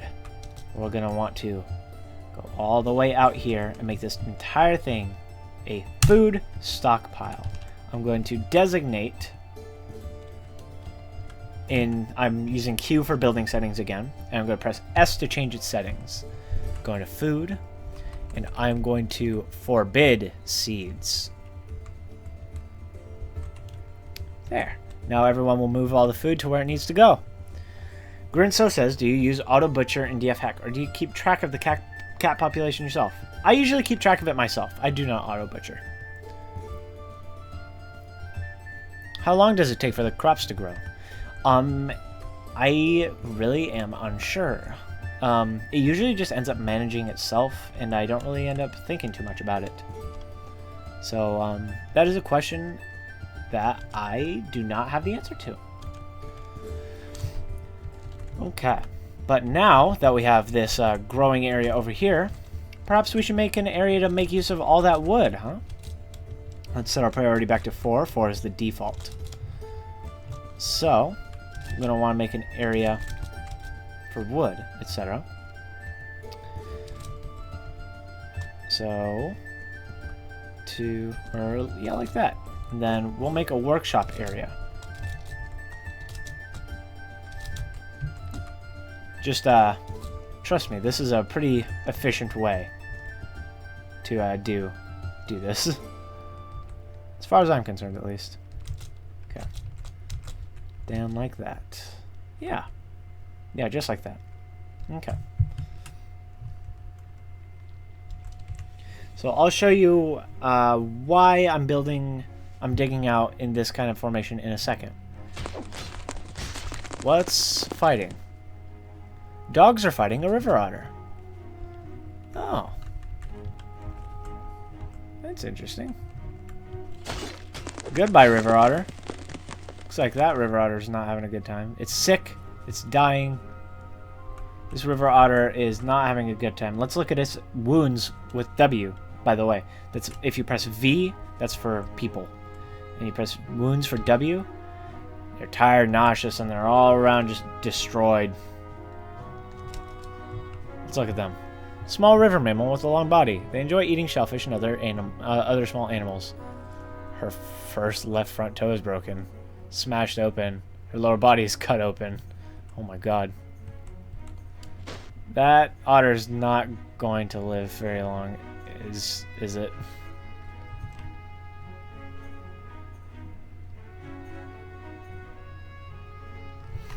Fun. So, anyway. And we're going to be digging out this area. Everyone's still moving the drank and stuff like that. Oh, I've also noticed that my other miner should be mining. However, he is hauling instead. This gives me a perfect chance to show you Dwarf Therapist. Let me get it up here 1 second. And let's see. And here we go, Dwarf Therapist. This is what Dwarf Therapist looks like. You usually have to click this to connect to Dwarf Fortress, but I already did that. I'm going to reload my dwarves, aka read them, see what they're doing. And these guys are good at mining. However, they're also hauling and not doing their job. So what I'm going to be doing over here is I'm going to be turning off our miner's hauling stuff. Whoops, not his hauling stuff. And I'm just kind of like clicking and dragging in order to do this. All of this stuff over here, this is simply temporary. I will be, you know, putting that in the I'll be putting some of those back eventually. But for now I want them digging and only digging. Once I've done that, I'm going to commit my changes with this little button over here. Just like that, our dwarf is not going to haul anymore for now. Let me go into OBS, and then there we go. And watch, he's about to start mining now. There he goes.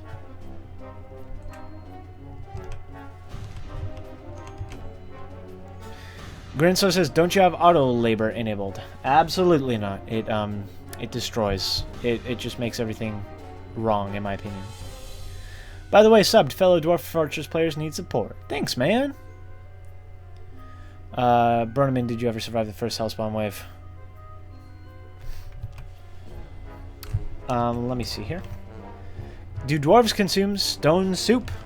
Irish story reference. I've heard that story.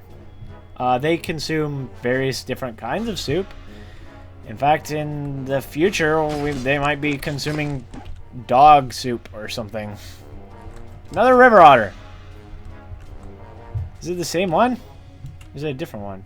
No, it's the same one. The dogs just keep going after it, and then they're ganging up on it and then leaving. They're like gangbanging this poor river otter. See this river otter in the middle of the screen kind of limping away? It can barely move, it can barely see. Anyway, one thing I like to do with my food stockpile area, I'm actually going to make this a higher priority. We're going to make some still areas and some various workshops. So, let's get that done. I'm going to put this on a little bit higher. So, I want 2, 3, 4, 5, 6, I guess 7 workshops will work. They are various workshops that not all of them will even be using yet.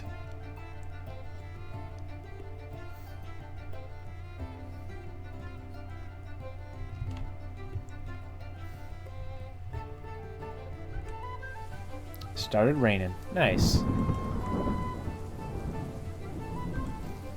Oh, and now that this area down here is done. Oh yeah, and all that is done too. I'm going to show you how to build workshops. Workshops is where your dwarves make things and do things. It's basically the extra stuff that isn't like just building and, you know, you make items. You make items and you use those items. So we're going to press B for build, W for workshops. And if you look down here, we have a few that we want. We're going to want a still. So that's L for still. I'm going to put this in our corner here. If you can notice, one of these squares in this still placement is dark. That square is a solid block. Keep that in mind if you're making a kind of a weird corridor type thing or whatever. But I'm going to put that there. And now I get to choose what I make it from. I can make it out of that pudding stone we found or some logs. Let's just make it out of simple logs. We have a lot of logs. We're going to want a kitchen. That's Z for kitchen. just out of logs again. Again, you can navigate through this menu with plus and minus, as with a lot of the menus in this game. What else do we want right off the bat? A butcher shop is really important to butcher dead animals, etc. Or live ones. Make that out of logs. And if you have a butcher shop, you might as well have a tanner shop nearby. But it might stink up the place. If it does, then we're going to have to take some measures against that. But that's not a big deal. So, we'll make a tanner shop there. We can also make a fishery, so that if fishermen go out and fish stuff, they can come clean, you know, the fish. The fishery was, what was that one? That was H. And what else are we going to want? We are... For now, I want to say that's good. We can keep it like that for now. But also, we want a couple of other workshops. Down here, we want some carpenter's workshops and stuff. So, carpenter's workshop, it's C for carpenter. So, carpenter's workshop. We're going to make a couple. Couple or three. I'm placing this wrong.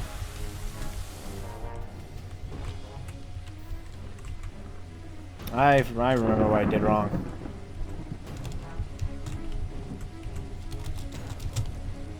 Yes, I need that too. But anyway, so build workshop, carpenter shop.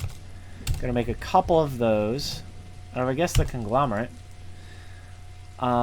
Make one craftsdwarf's workshop so that we can have some wooden crafts going on up here. Of conglomerate. Whoops. Let's dig a little bit more here. You get a little bit faster with the controls the more you play the game. So, just be mindful of that. Build a workshop. We're gonna build... We're gonna build... Another carpenter's... No, and yeah, another craftsdwarf. We're gonna build another craftsdwarf's workshop. Or two, really, even. And beyond that, we're gonna build a bowyer.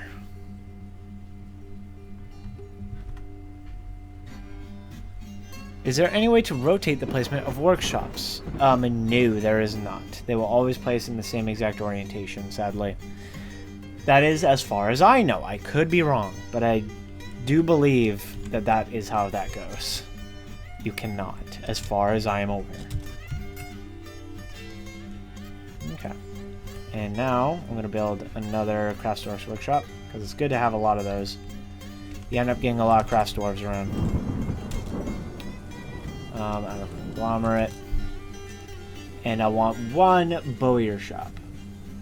B for bowyer. There we go. Yeah. Applewood logs. There we go. Oh, and as you notice, sometimes dwarves are coming over in this direction, and they're building stuff. Like our hunter guy just made the butcher shop and tanner shop a reality. And now that I made a wood stockpile, by the way, I pressed P and W and made the stockpile a wood stockpile, people are going to start bringing wood in.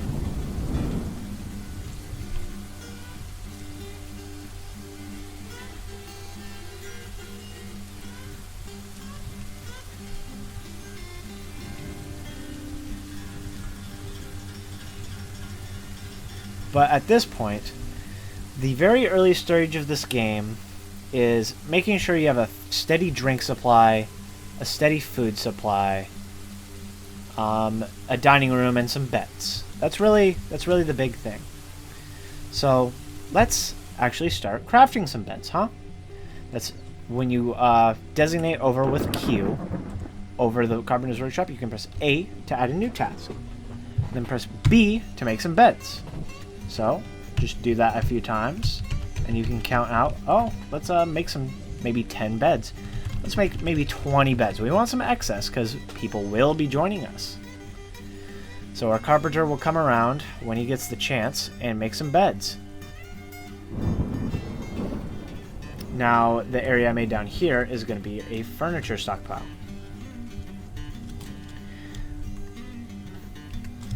And now that our miners are done there, I want them to start digging some more stuff out. We're a little bit more downwards, right? So we're going to dig up a little bit. And we're going to start making dining rooms and such. A dining room that people will love to dine in. But we also should probably make, you know, some good old stoneworks areas. So, in that vein, we're going to want something along the lines of this. This game is plenty planning.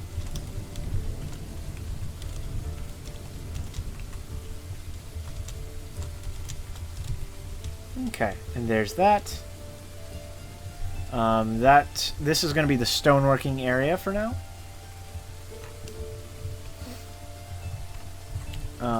And up here, we're going to start making... how about you do the stoneworking area first?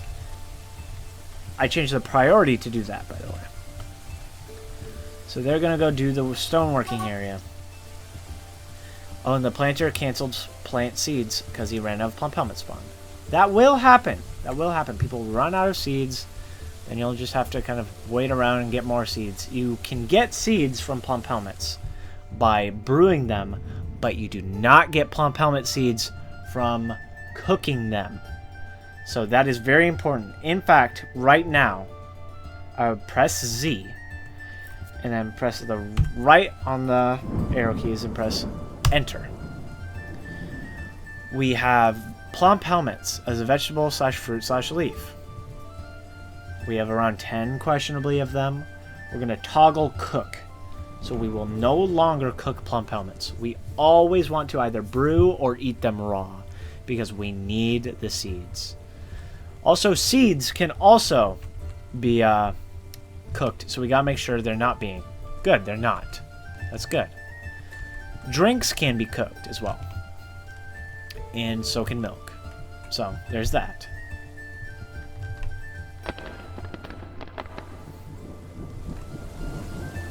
Tengu Adrian says, I heard you like plans in your plans.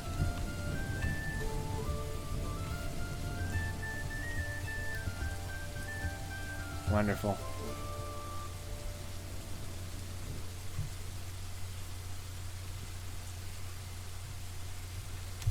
So, basically, the start, if I'm going to summarize the start, is we kind of get a stable food supply going, stable planting, stable brewing, stable drinking, you know, place for people that drink and eat and have a great time, and make sure people have a place to sleep. I will show you that soon.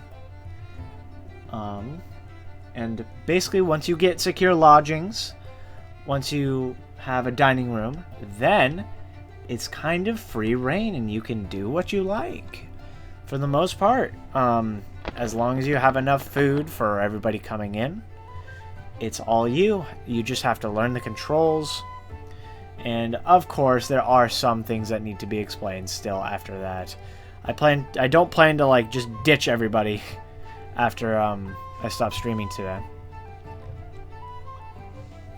Are we digging into sand? Yes, we are. That's weird. Or it's silty clay loam or something. Clay loam.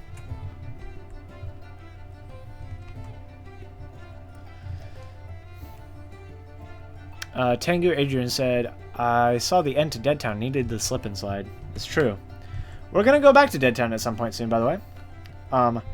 Oh, all of you who are interested, I have a Discord channel. If you want to hop into a Discord channel, hang out, whatever, just hop into a Discord and talk, and I have an announcement kind of deal there. If you want to be in the Discord channel, long story short, I will link it. Let me just get to it. You guys probably already have it by now. Oh, you know what? I don't think I have it up. There we go. Now I do. Invite people. There we go. And I'm going to bring this in. That's my Discord channel. There you go, guys.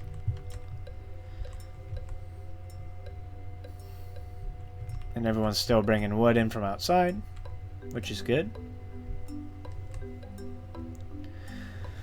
But yeah, once all that is done, basically all you have to learn is how different industries work, like cloth and gems and crafting and trading and all that noise.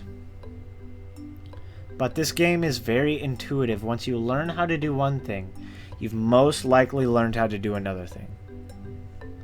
Like, I've learned how to craft things at a carpenter's workbench, right? But now that I know how to craft things at a carpenter's workbench, I know how to craft things at a mason's workbench too. Speaking of mason's workbench, I'll make a couple of those. We are also going to make a crafts dwarfs here. Just one.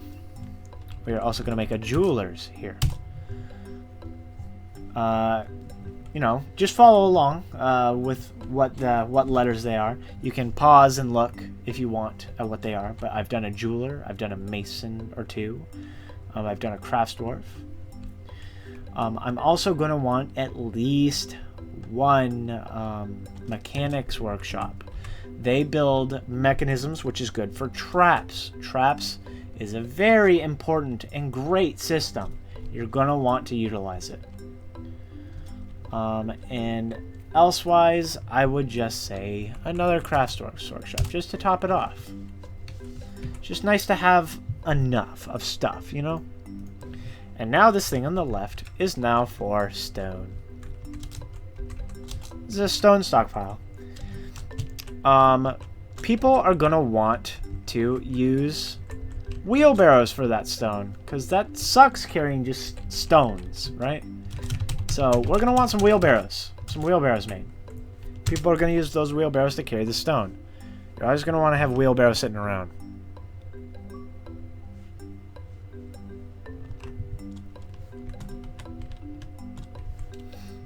Let me see. Let's see if anyone joined the Discord. Yeah, we got 3 people in the Discord now. 3 new people. Welcome, guys. I'm going to promote you to the cool fans. Cool fans rank. There we go. Welcome to the Discord. I'm glad to have you all there. Let's see. Now I got to go back to Dwarf Fortress. I got to find it. There we go. Okay, so the mason stuff has been done. So now that we know how to craft, you know, beds and stuff, we know how to craft stuff here too. It's the same deal. A for add new task, and we're gonna want some doors. Let's make some rock doors. Make about 10 of those. And we're gonna want a few chairs. So A plus C for chairs, you know. I did D for door. They're called thrones if they're made of rock, but it's just technicalities. And I'm also going to want tables. T for tables. I'm going to want some tables and chairs. We're going to want some places for our dwarves to sit down soon. And speaking of soon, that will be now. Time to make an ornate room. Is that loam? That is loam. I don't want loam. Kind of want not loam. I'm going to dig down a little bit further, and we're going to make a dining room area here.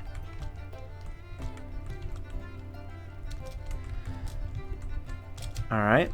Oh, whoops. Not in that direction. Because that's the end of our world there. Let's do it like that. Then let's make... This is going to be an ornate passageway, completely engraved and smoothed down, and it'll be all beautiful. And what I love, absolutely love to do with my dining rooms is I like to make them look really fancy and circular. So we're going to do something along those lines today. And this one's going to be actually, I think, a really big one. Like a really, really big dining room. But here's the catch. It's going to be kind of weird. It's going to be kind of like that. Right? Yeah, that's not very big, is it? Guess it could get a bit bigger. Yeah, I think I can go a little bit bigger than that.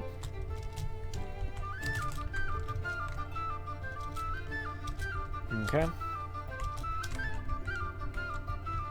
And then like that. And this is where creativity shines. Okay, 4. Then 4. And I'm doing this by counting pretty much in both my head and physically to the best of my ability. So that is going to be our ornate dining room. It's a little bit rounded, not super rounded, but it's rounded enough to make it look really sweet. So let's get that done. However, first, we gotta at least get some place to sleep for our guys, you know?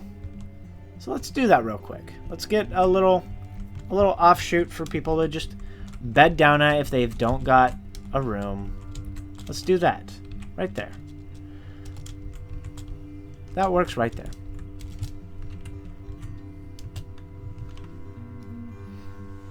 Let me look at the live chat. Engraving loam doesn't work. Exactly. That's why I moved down.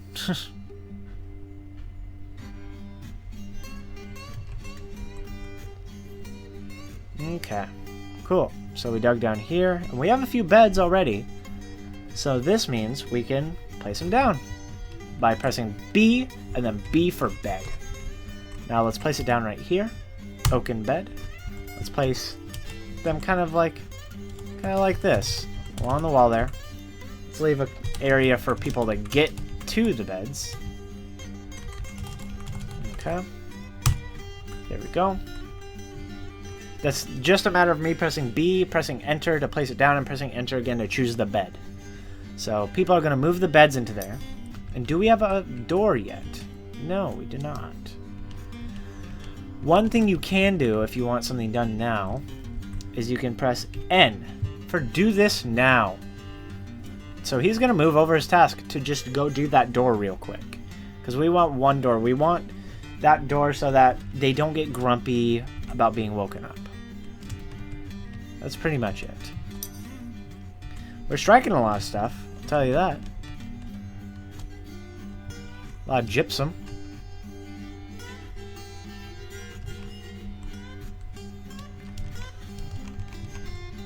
Let us see.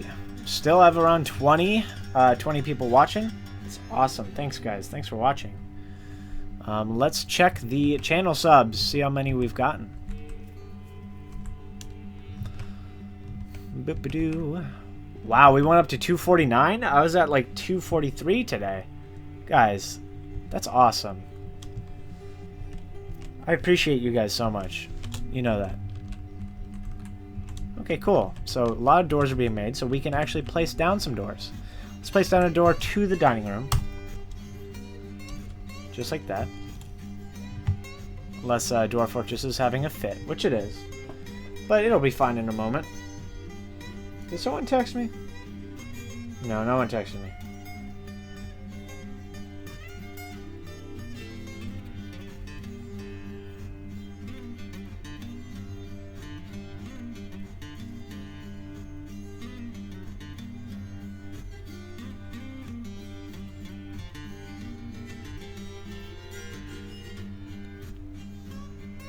But yeah, sometimes Dwarf Fortress will kind of like freak out a little bit. Just don't do anything. Just wait. Wait out the storm and it will eventually pass.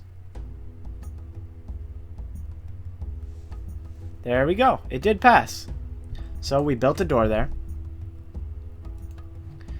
We built a door there. Someone is going to haul a door to that to make sure it's all done. And we're also going to put a door here. And place a few more beds. We have a few. And now that we have our bedroom, we can use Q for building options, mouse over a bed, and do make bedroom. we're going to make the size of it larger by using the plus keys. It's about that size, isn't it? And we press enter. We see a bunch of stuff, whether make it a barracks or a dormitory. We, in this case, are making it into a dormitory. So people will sleep here if they don't have anyone else, if they don't have anywhere else to sleep. So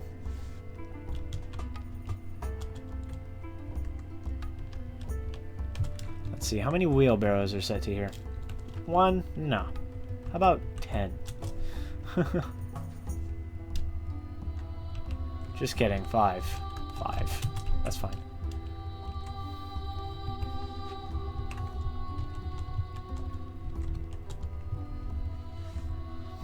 Okay, and someone is using a wheelbarrow right now to carry some stone.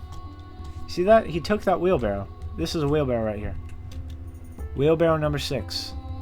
Yep, he's using it to carry stone. And he's putting that wheelbarrow right in the thing there so that we can use it later for hauling.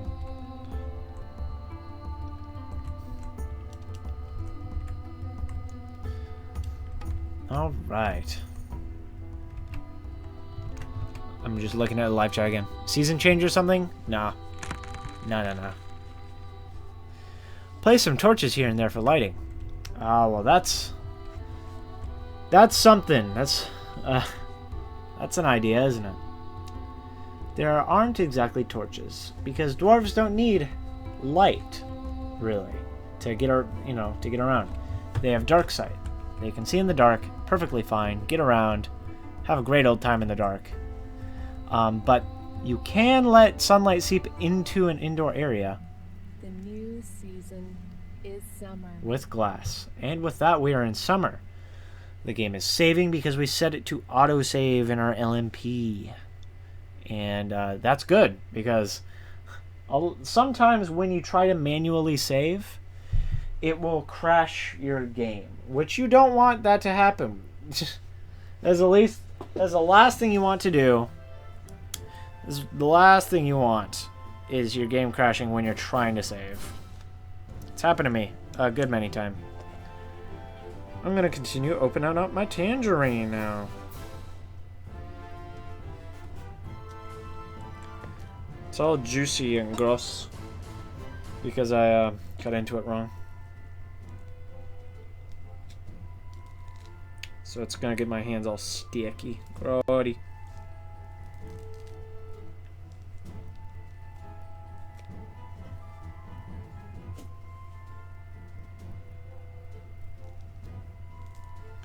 Alright. The season fully changed and we're back. I just want to open this tangerine. There we go.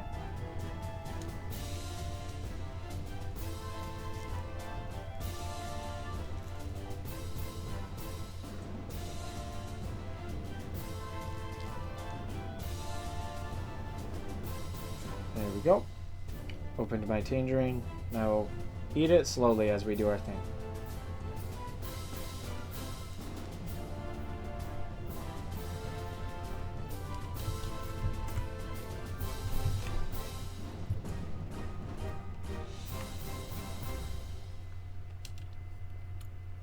What graphics pack am I using? I am using Mayday, yes.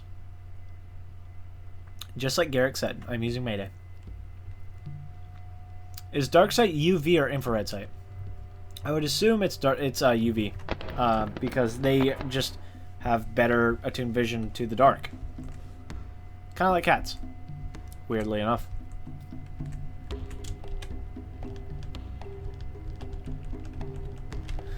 Okay, let's see how this is going. This is building out really sweetly.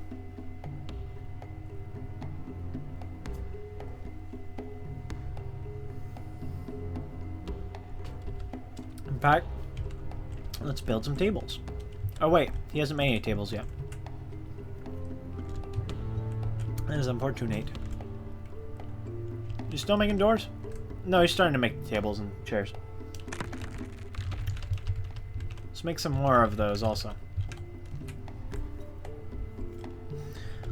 Also, sometimes we're hitting gems, like these Chalcedonies, or Chalcedonies. I guess it would be Chalcedonies for calcium. I don't know. But those are used in various cut gem stuff, and they're expensive when you do that. So they're a good trade good.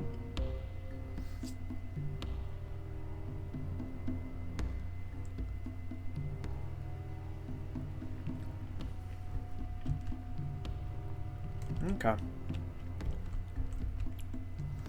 So this is a good looking dining room already, even without it being smoothed out.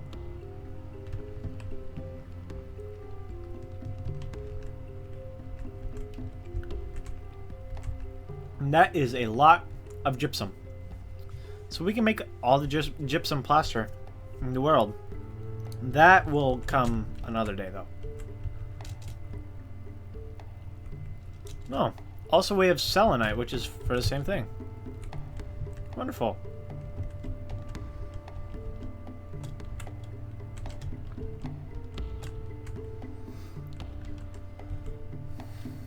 But yeah, now that we have secure lodgings and we're about to get a large dining room up and running, I think largely the beginner portion of how to start out your fortress, what the controls are for the most part, is done as soon as we get a dining room here. Of course, we'll have more in the future. We'll have more tutorials like this in the future. Hell, the near future. Maybe another one today. I'm not sure yet, though.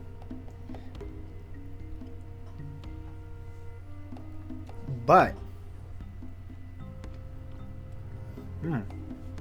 good. Super good. But anyway, once we finish up the dining room and start designating some bedroom areas, then I think our food situation will be fine. One thing about food, though, you will start running out of barrels really quick. You're going to want to make some barrels. Especially if you're going to brew drinks from plants on repeat. If you brew drink from plant and repeat, they're going to do it non-stop until they run out of either the plant that they're trying to brew from or a storage container item, such as barrels. You can also do that with, I think, pots or jugs at a crafts dwarf. I'm pretty sure. Maybe. It's not in a mason, I'm pretty sure.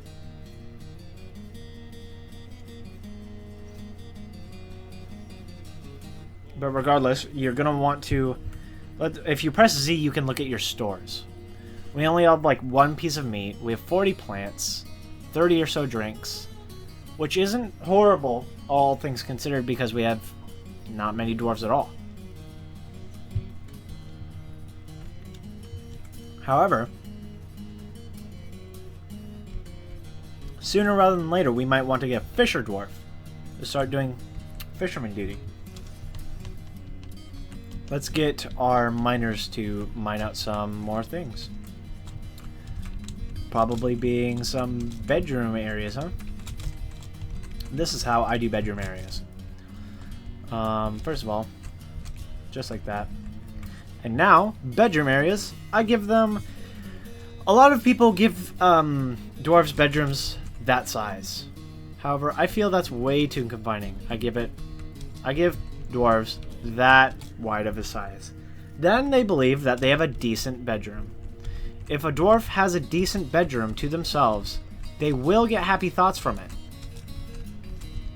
And happy thoughts means easy time for you. Because an unhappy dwarf will... let's just say it won't go so well. So, anyway, this is how I structure my bedrooms. I'm gonna have those on each side. Bang, bang, bang, bang. And if you have watched some of my Dwarf Fortress forts, you'll remember that I am pretty famous for my bedroom making noises, such as splomp, vabushki, bunk, is a bet, plowy, pump, pump, pump, pump, pump. Pamp. And so those are some bedrooms right there. And I'm going to designate those to be done. I'm going to change... Whoops. The hell am I doing? I don't know what I'm doing. I think I was pressing the wrong key. But anyway. D... Yeah, okay, cool. That for 5. And then we're going to do some more bedrooms here, which are on lower priority.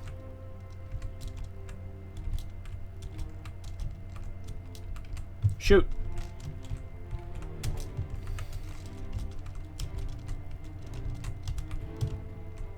Splurry boink. Oh god. Spladuski, manuski, schnooski. Ooh. Spaloink. God. No, not there. There. And it doesn't really matter what size bedroom you give them. What you lay it out in. What you get. It doesn't matter what you give them besides a bed. But, I mean, yeah. This is just my personal preference on how I like to do things. You ever honeycomb the bedrooms along a staircase? No, I have not. Though that is something that you can do. Also, this is super weird. Conglomerate is the same color as the designations. So that's awkward.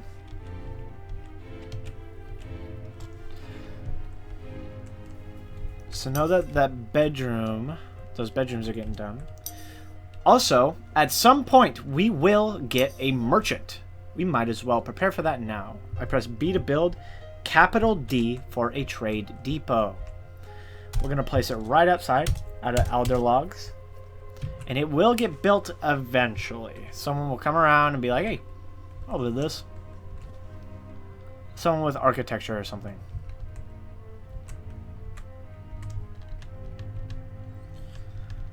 But now that we have these bedrooms being dug out,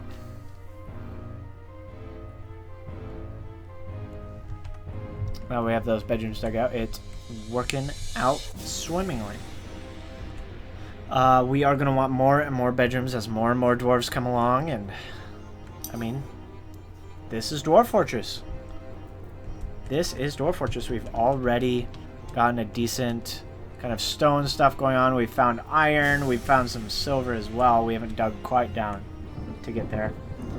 We have some farms going, and we have alcohol being brewed and plants being planted. So everything is doing pretty well, all things considered. Let's build a couple more doors. It can't hurt to have doors on your food stock because vermin can get in.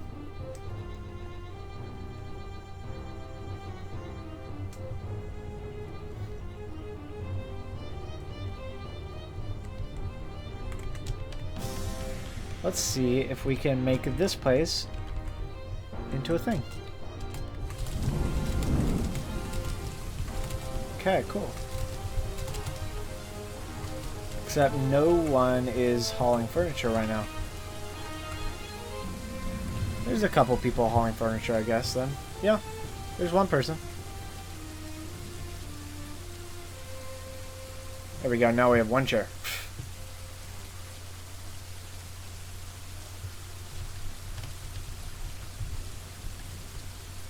Yep, that guy's hauling all the furniture. I hate saying no to you, but no. Yes. Sometimes they will cancel, and so you gotta go into your queue thing and then press S to unsuspend it. S is for suspend and unsuspend.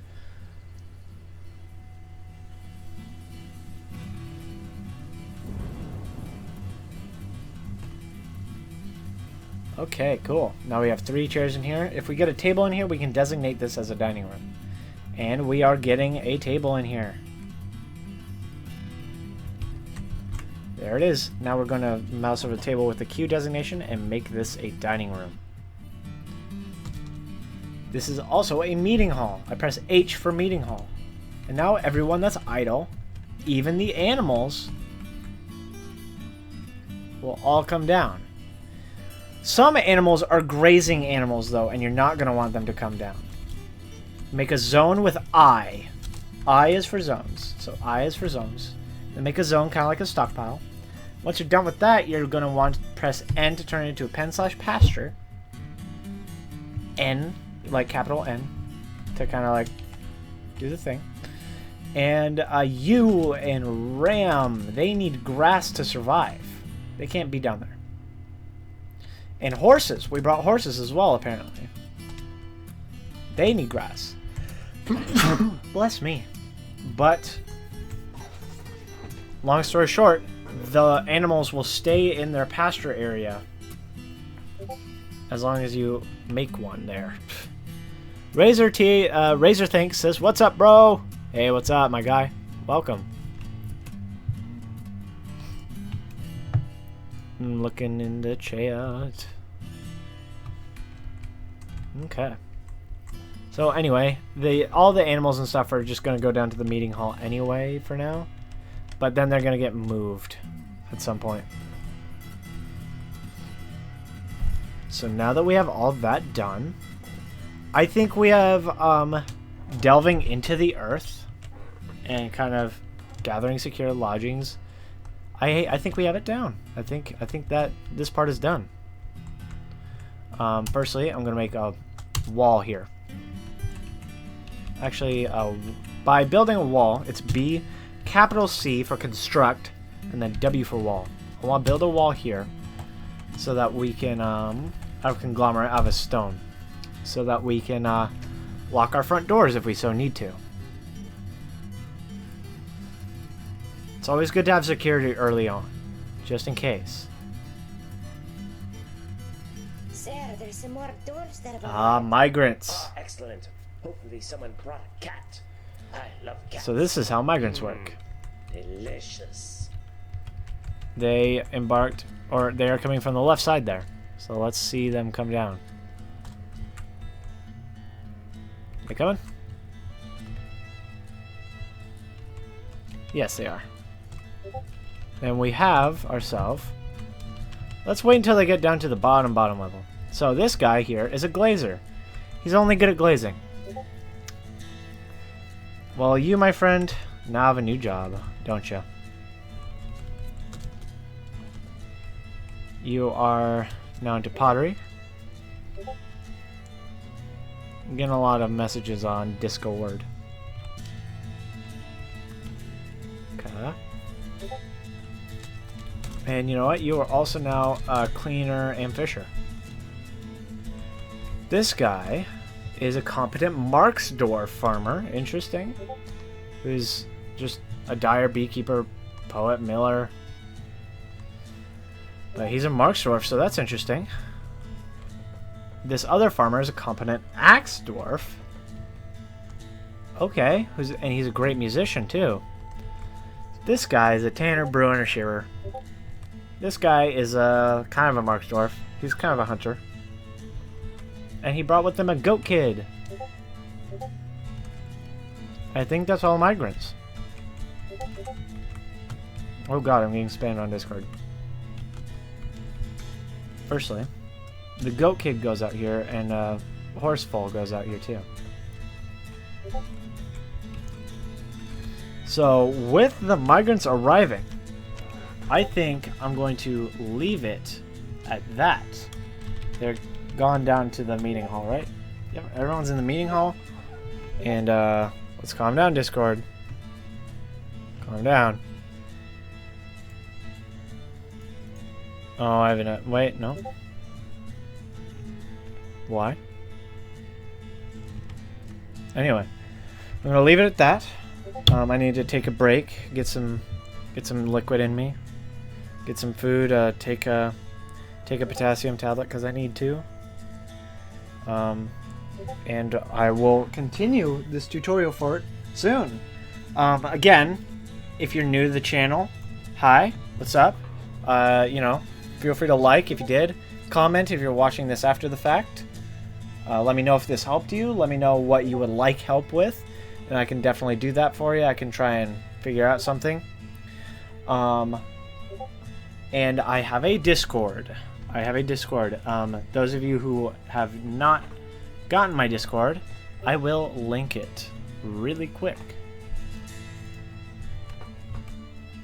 My Discord is as follows.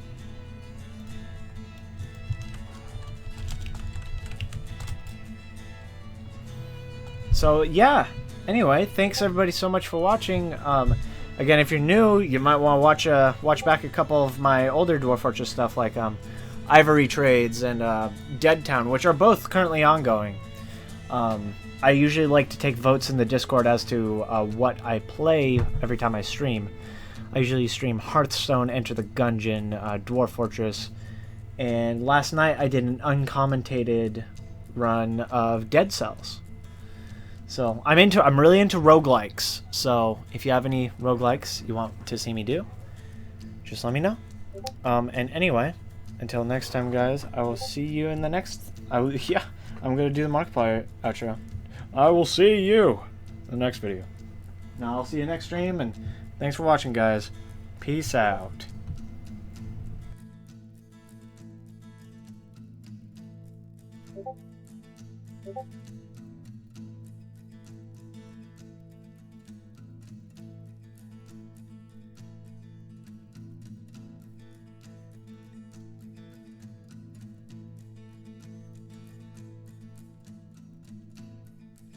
you